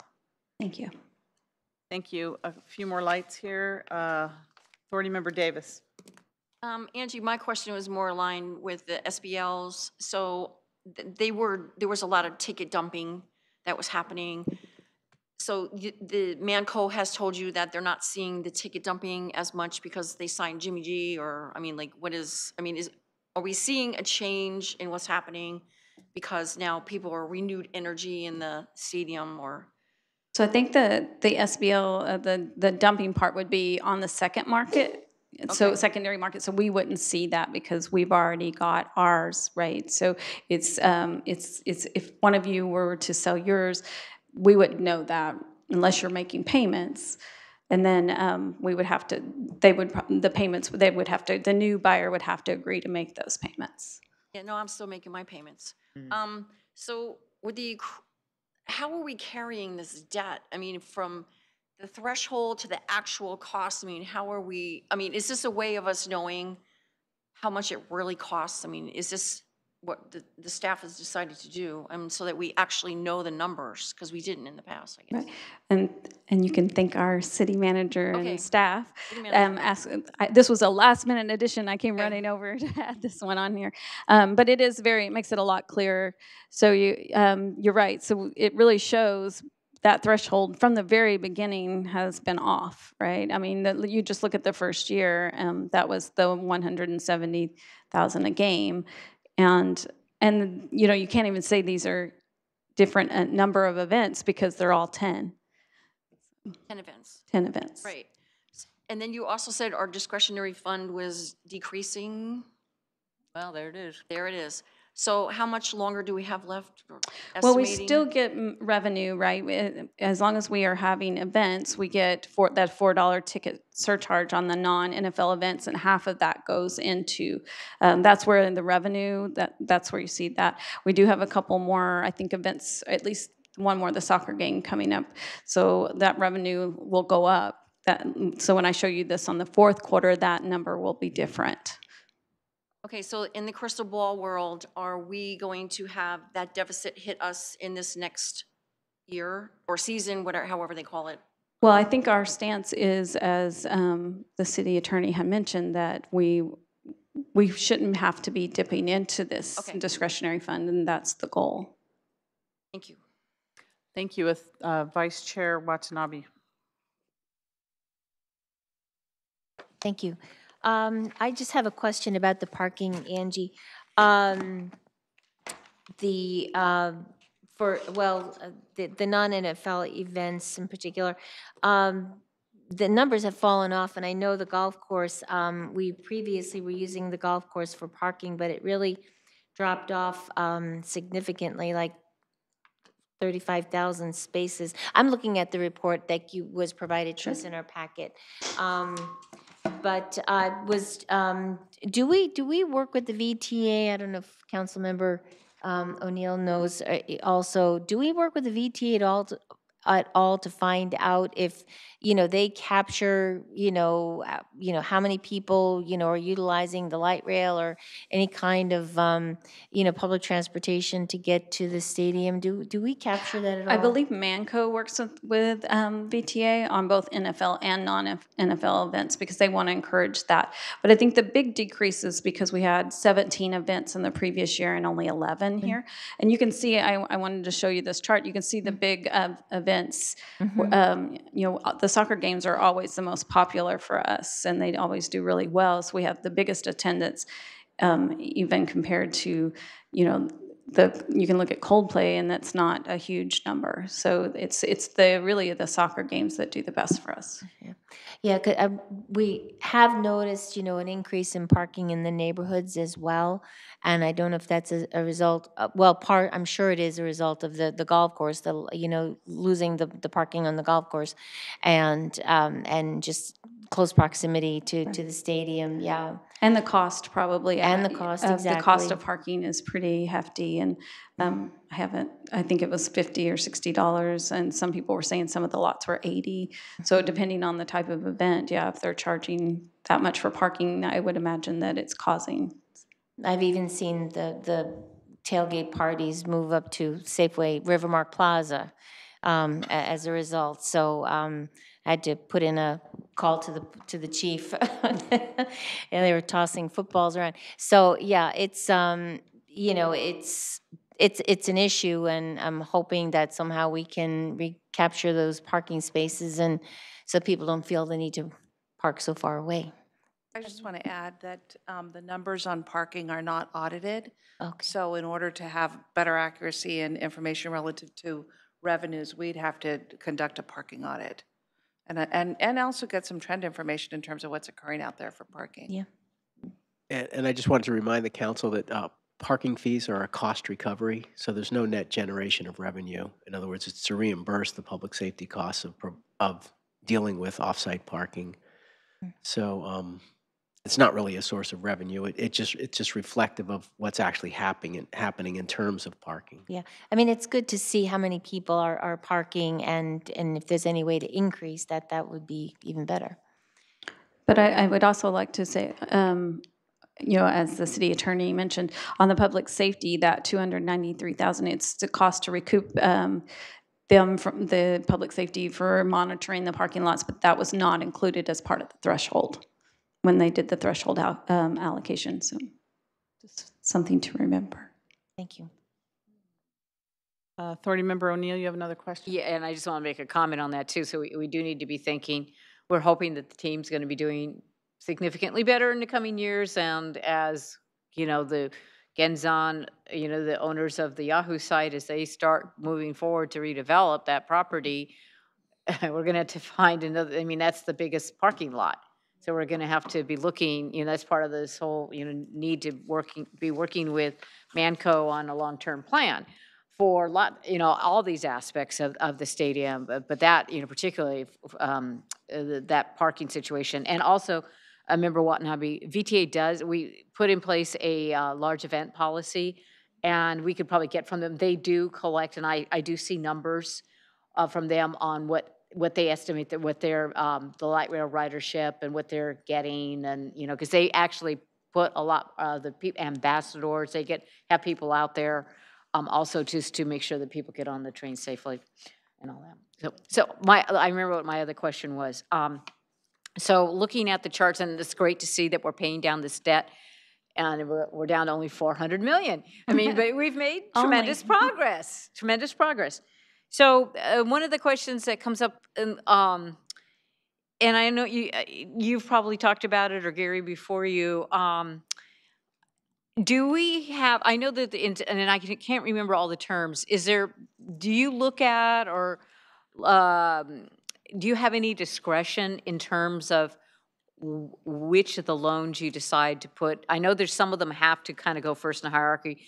Do you look at, is there leverage or leeway for you to kind of analyze, is it best to pay down on this loan this year?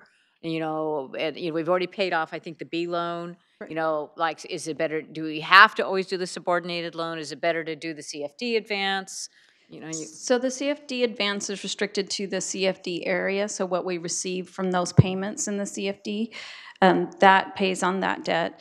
With the subordinated loan, that one is, SBLs have to be used for that debt, but we do give Term A loan holders, bond holders, the opportunity to let us pay down their debt, and they're earning quite a bit of interest, so they always tell us no. So we do have to ask them, can we make this payment? And they say no. And so then it ends up, that's why the subordinated loan is the one that's being paid the most. We will have the first principal payment on the Term A loan in 18-19, so you will see some of those payments now coming through. Before, it's only been interest. Okay, great. Thank you. That's all I have. Thank you. I have a couple of questions. Of the 11 major events that were held so far this fiscal year here, can you tell us how much money actually made it to the general fund, most particularly from the concerts? So none yet. We'll wait until once we get the non-NFL event revenue. So what happens at the end of the year, we have the total revenues. Like I mentioned, the last soccer game will be included in that. So we'll have the number that I showed you with the net, or the total revenue minus expenditures, and that becomes the non-NFL event revenue. And then we do the performance rent based on that, and that goes into the general fund. Now, we have received reimbursement for our costs, the public safety costs, and the admin costs. I think you've seen some of those in the bills and claims. So like my time and city manager's time, city attorney's time, we do get paid back for that. But the big ones, such as the performance rent, the ground rent, all of that is paid at the end of the year. I understand that, but can you tell us how much money was made to the general fund from a particular No, you can't, event? because it rolls up. So you couldn't say one event, one concert is going to give the general fund a certain amount, because you don't know what that amount is until the end of the year, until all the numbers are, that may have been one event, but you may have had a lower revenue for another event. So you can't really tell what's going to the general fund until year end. So could you tell us from last year how much money each particular event made for the general fund? Now, I will say that we as staff do audit those, so we could see that, but we don't calculate what goes to the city until the end of the year. So no, in one particular event, you would not be able to know about how much of that is going to the general fund until all events are done. Well, I understand that, but that's city executive director. Do you understand my question? So what I'm hearing from you is that you would like the final number for our fiscal year, based on Manco's terms, of dollars received to the general fund from the line item of just Of a non-NFL particular events. event, right? Event by event. Oh, event by event. Well, let's put it this way, based on the information that we've gotten to date throughout all these years, and which was a particularly important item in our audit, was that the event revenues come in and the event expenses, and they're rolled up into one number, and we can't figure out, you know, what a particular event makes. And we actually should know that, not that everyone is touting all these numbers all over the place about each concert, but we should know which events actually generate more money to our general fund than other events. And if we cannot tell you, you cannot tell us event by event what we actually make, we actually need to know that information. And so I'm wondering, if it's not available now, are we going to get to the point where we're going to be able to determine, once all these audit recommendations happen, will we be able to determine what an event actually brings to our general fund by event, whether it's a soccer game, a concert, a Monster Jam, whatever it is? What actually do we make from that event instead of a rolled up number? So I caution in that our finance director used the term audit, that we audit the numbers. We don't. We do not have audit training within our department, nor certifications, which has been a theme that I've been bringing forward. So any figures, and we are looking at documents and accessing information to make those determinations. But anything that we would bring forward, I would caution, would not be audited. And so you really want to work off of audited figures based on complete information. So under those circumstances, yes, we would be able to bring the board information. However, absent the complete information and absent a formal audit, I can't tell you that I can bring you accurate figures, because we don't, our staff internally have done an excellent job of putting together as much information as possible and identifying key information. However, they themselves are not formally auditors, or nor are they trained in that manner, and we got to get them up to speed on that. Okay, there's just a lot of misinformation out there as to all these numbers that are going into our general fund from events. And the reality is, no one can really tell us at this point how much an event makes for us. But I'm sure we all would like to know that information. And I think the finance director on many occasions, and this is an area that we'd have to get more information, has stated that the particular issue with non-NFL events, some make revenue and others lose revenue. And so what nets out at the end is the number to look for, and that's how it's been reported out or brought forward. Correct. And so you can pick and choose, you know, the information in terms of which the losses and the gains. Okay. Attorney? And I just wanted to add, I think you've heard me say this before, I think there are aspects of the management agreement that in hindsight we would have put more detail into in terms of their obligations to make those kind of reports. You know, it's the kind of thing where you're asking, okay, which events move the needle, which events are more beneficial than others.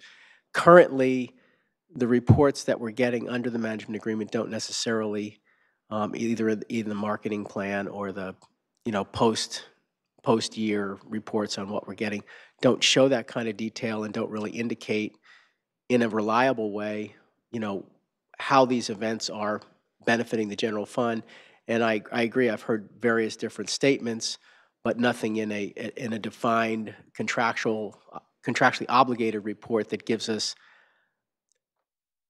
you know, what I have always referred to or like to refer to as performance goals and performance measures, which I think are somewhat lacking in the current version of the management agreement.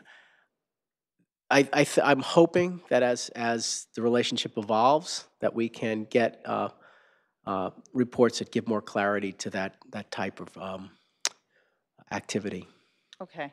And I just wanted to clarify, because I know when they say that we're making 800 or 600 to the general fund, They may be talking about the stadium authority. That's not going to the general fund until, like I said, we calculated at the year end. There's no way they would know a specific event, how much of that is going to go to the general fund until we got to the end, because we have to take each event, one, as the city manager mentioned, maybe there's one that nets zero or has a negative, so that's going to impact it. So it's not like 400,000 of that 800 just automatically goes to the general fund. There are other items that come, go against that. So that it's the stadium authority, not the general fund. Right, and statements were made that these are large amounts of monies going directly to our general fund, not the stadium authority. Correct, So and that's that's why inaccurate. I'm asking, how can we even calculate that? I've never seen any calculations on any concerts or events. So, okay, I'm just, again, hoping we get to the point where we can actually get some real true information.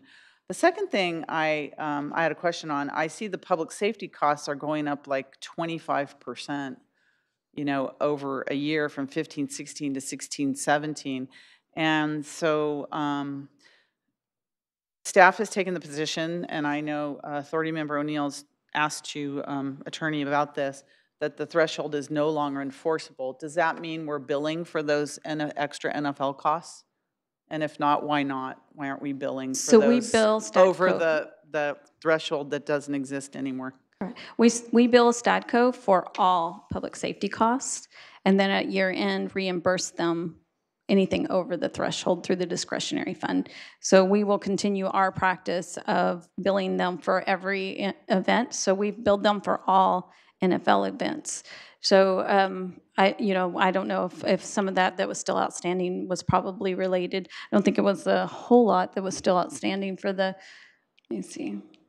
But you're still mentioning a threshold. So if we have no threshold, are we billing them for the actual costs for public safety for NFL games? Correct. We are, and the only amount they have not paid as of today is the $500,000. And you expect that by the end of the fiscal year, they will pay that $500,000? I believe it's due the 1st of March. I don't know. Okay, I think it goes till the end of March. So, so by the end of March, we will have been paid, reimbursed every dollar for public safety for football games. Correct. Okay, all right. And that's all I have. Thank you. Anyone else? All right, I think there's some action. Oh, let's go to the public, and then there's some actions that need to be taken for the accrual basis accounting. Yes, thank you, Finance Director. Authority Finance Director. I've never heard how much the city is getting for their using the golf course, and I want to make sure we're being compensated. I think they have that bundled with their premier seat licenses, and I want to make sure they're paying us, especially if we're paying for the use of their scoreboard and whatever else. We better make sure we're not leaving any of our money on the table. How are we separating the cost they're incurring for their suites in Ivory Tower from our seats? I've always been concerned about that. They have a lot of, how do we make sure their costs for all the staff that's supporting all the cheap seats is different from the expensive seats, and how are we ensuring that we're not paying for that? We're also supposed to be getting some money from concessions, and I don't see any of that captured in any of this. Are we to be getting, or are we getting money from the spaces that they have subleased? For example, the space they have subleased to the steak place, and the spaces they have subleased to, they were going to put some 7-Eleven type store. Do we get money for that? Is there a way that we can be billing Stadco or Manco, whichever co we need to, can we bill them directly for the CHP and the counting costs instead of us doing a pass-through? Why don't we just drop the bill right in their basket to begin with instead of us dealing with it at all? I don't know why we're doing that. There's also what I call the 49er creep. There's what they're taking and putting their stuff in our places just keeps growing. For example, there's a cage that they've built over in the parking lot that they store their crap in that just keeps getting bigger and bigger and bigger. And when it's the end of the season, how much are they paying us to store that there? They should, like, when their season's over and their 6 months is over, are they paying us for that? They lease for half a year. How much do they pay us to store their stuff, or do they remove it for the rest of the year? How much are they paying to have all their stuff in the second locker room, or have they leased that, and what happens on the second half of the year? It said we had $7.5 million. We haven't addressed fixing the creek trail takeover that they're not paying for. Again, if we're paying for their scoreboard, they should be paying for our creek trail usage. Can you wrap it up, Have please, never, Deb? yeah, I got 3 more things. Okay. We've never seen the marketing plan, which contractually we're supposed to be seeing that. There's a whole bunch of other things we haven't seen. They've never put in the locked bike lockers that was required. And there was supposed to be a bridge that was supposed to be taking people across the VTA tracks, and that's never. There's a lot of things that's in that contract we have never enforced. So we need to get on top of all that, and I'm appalled they're charging us for some things. Let's us make sure we're getting all our money too. Thank you, Deb. We'll try to get some of those answered at a later date. Go ahead, Teresa. Okay, I can tell you, I have inquired about the bike lockers. The bike lockers were, a decision was made that that would be mostly used by the employees because of the longer term use. And so they are, I've been assured by staff that they are there, but they're in an area, they are used by the employees of the stadium, and that the guests of the stadium use the bike corrals, what I was told. Okay, thank you. All right, so is there any other member of the public wanting to speak? All right, seeing none, we have 2 items in the recommendation. That the Stadium Authority Board note and file the Santa Clara Stadium Authority Financial Status Report for the quarter ending December 31st, 2017, and approve amendments to the 2017-18 Santa Clara Stadium Authority budget. Is there a motion? So moved. Motion second. Lights on the motion. And that passes unanimously. Thank you, everyone, for all those reports. Next, reports of Stadium Authority members and Special Stadium Authority committees. Seeing none, Executive Director report? None. Closed session matters. We don't have any There was no Stadium reports. Authority closed session. So is there a motion to adjourn to Tuesday evening, February 27th, 2018? A motion second. Lights on the motion. And that passes unanimously. This Stadium Authority meeting is adjourned. Thank you all for coming.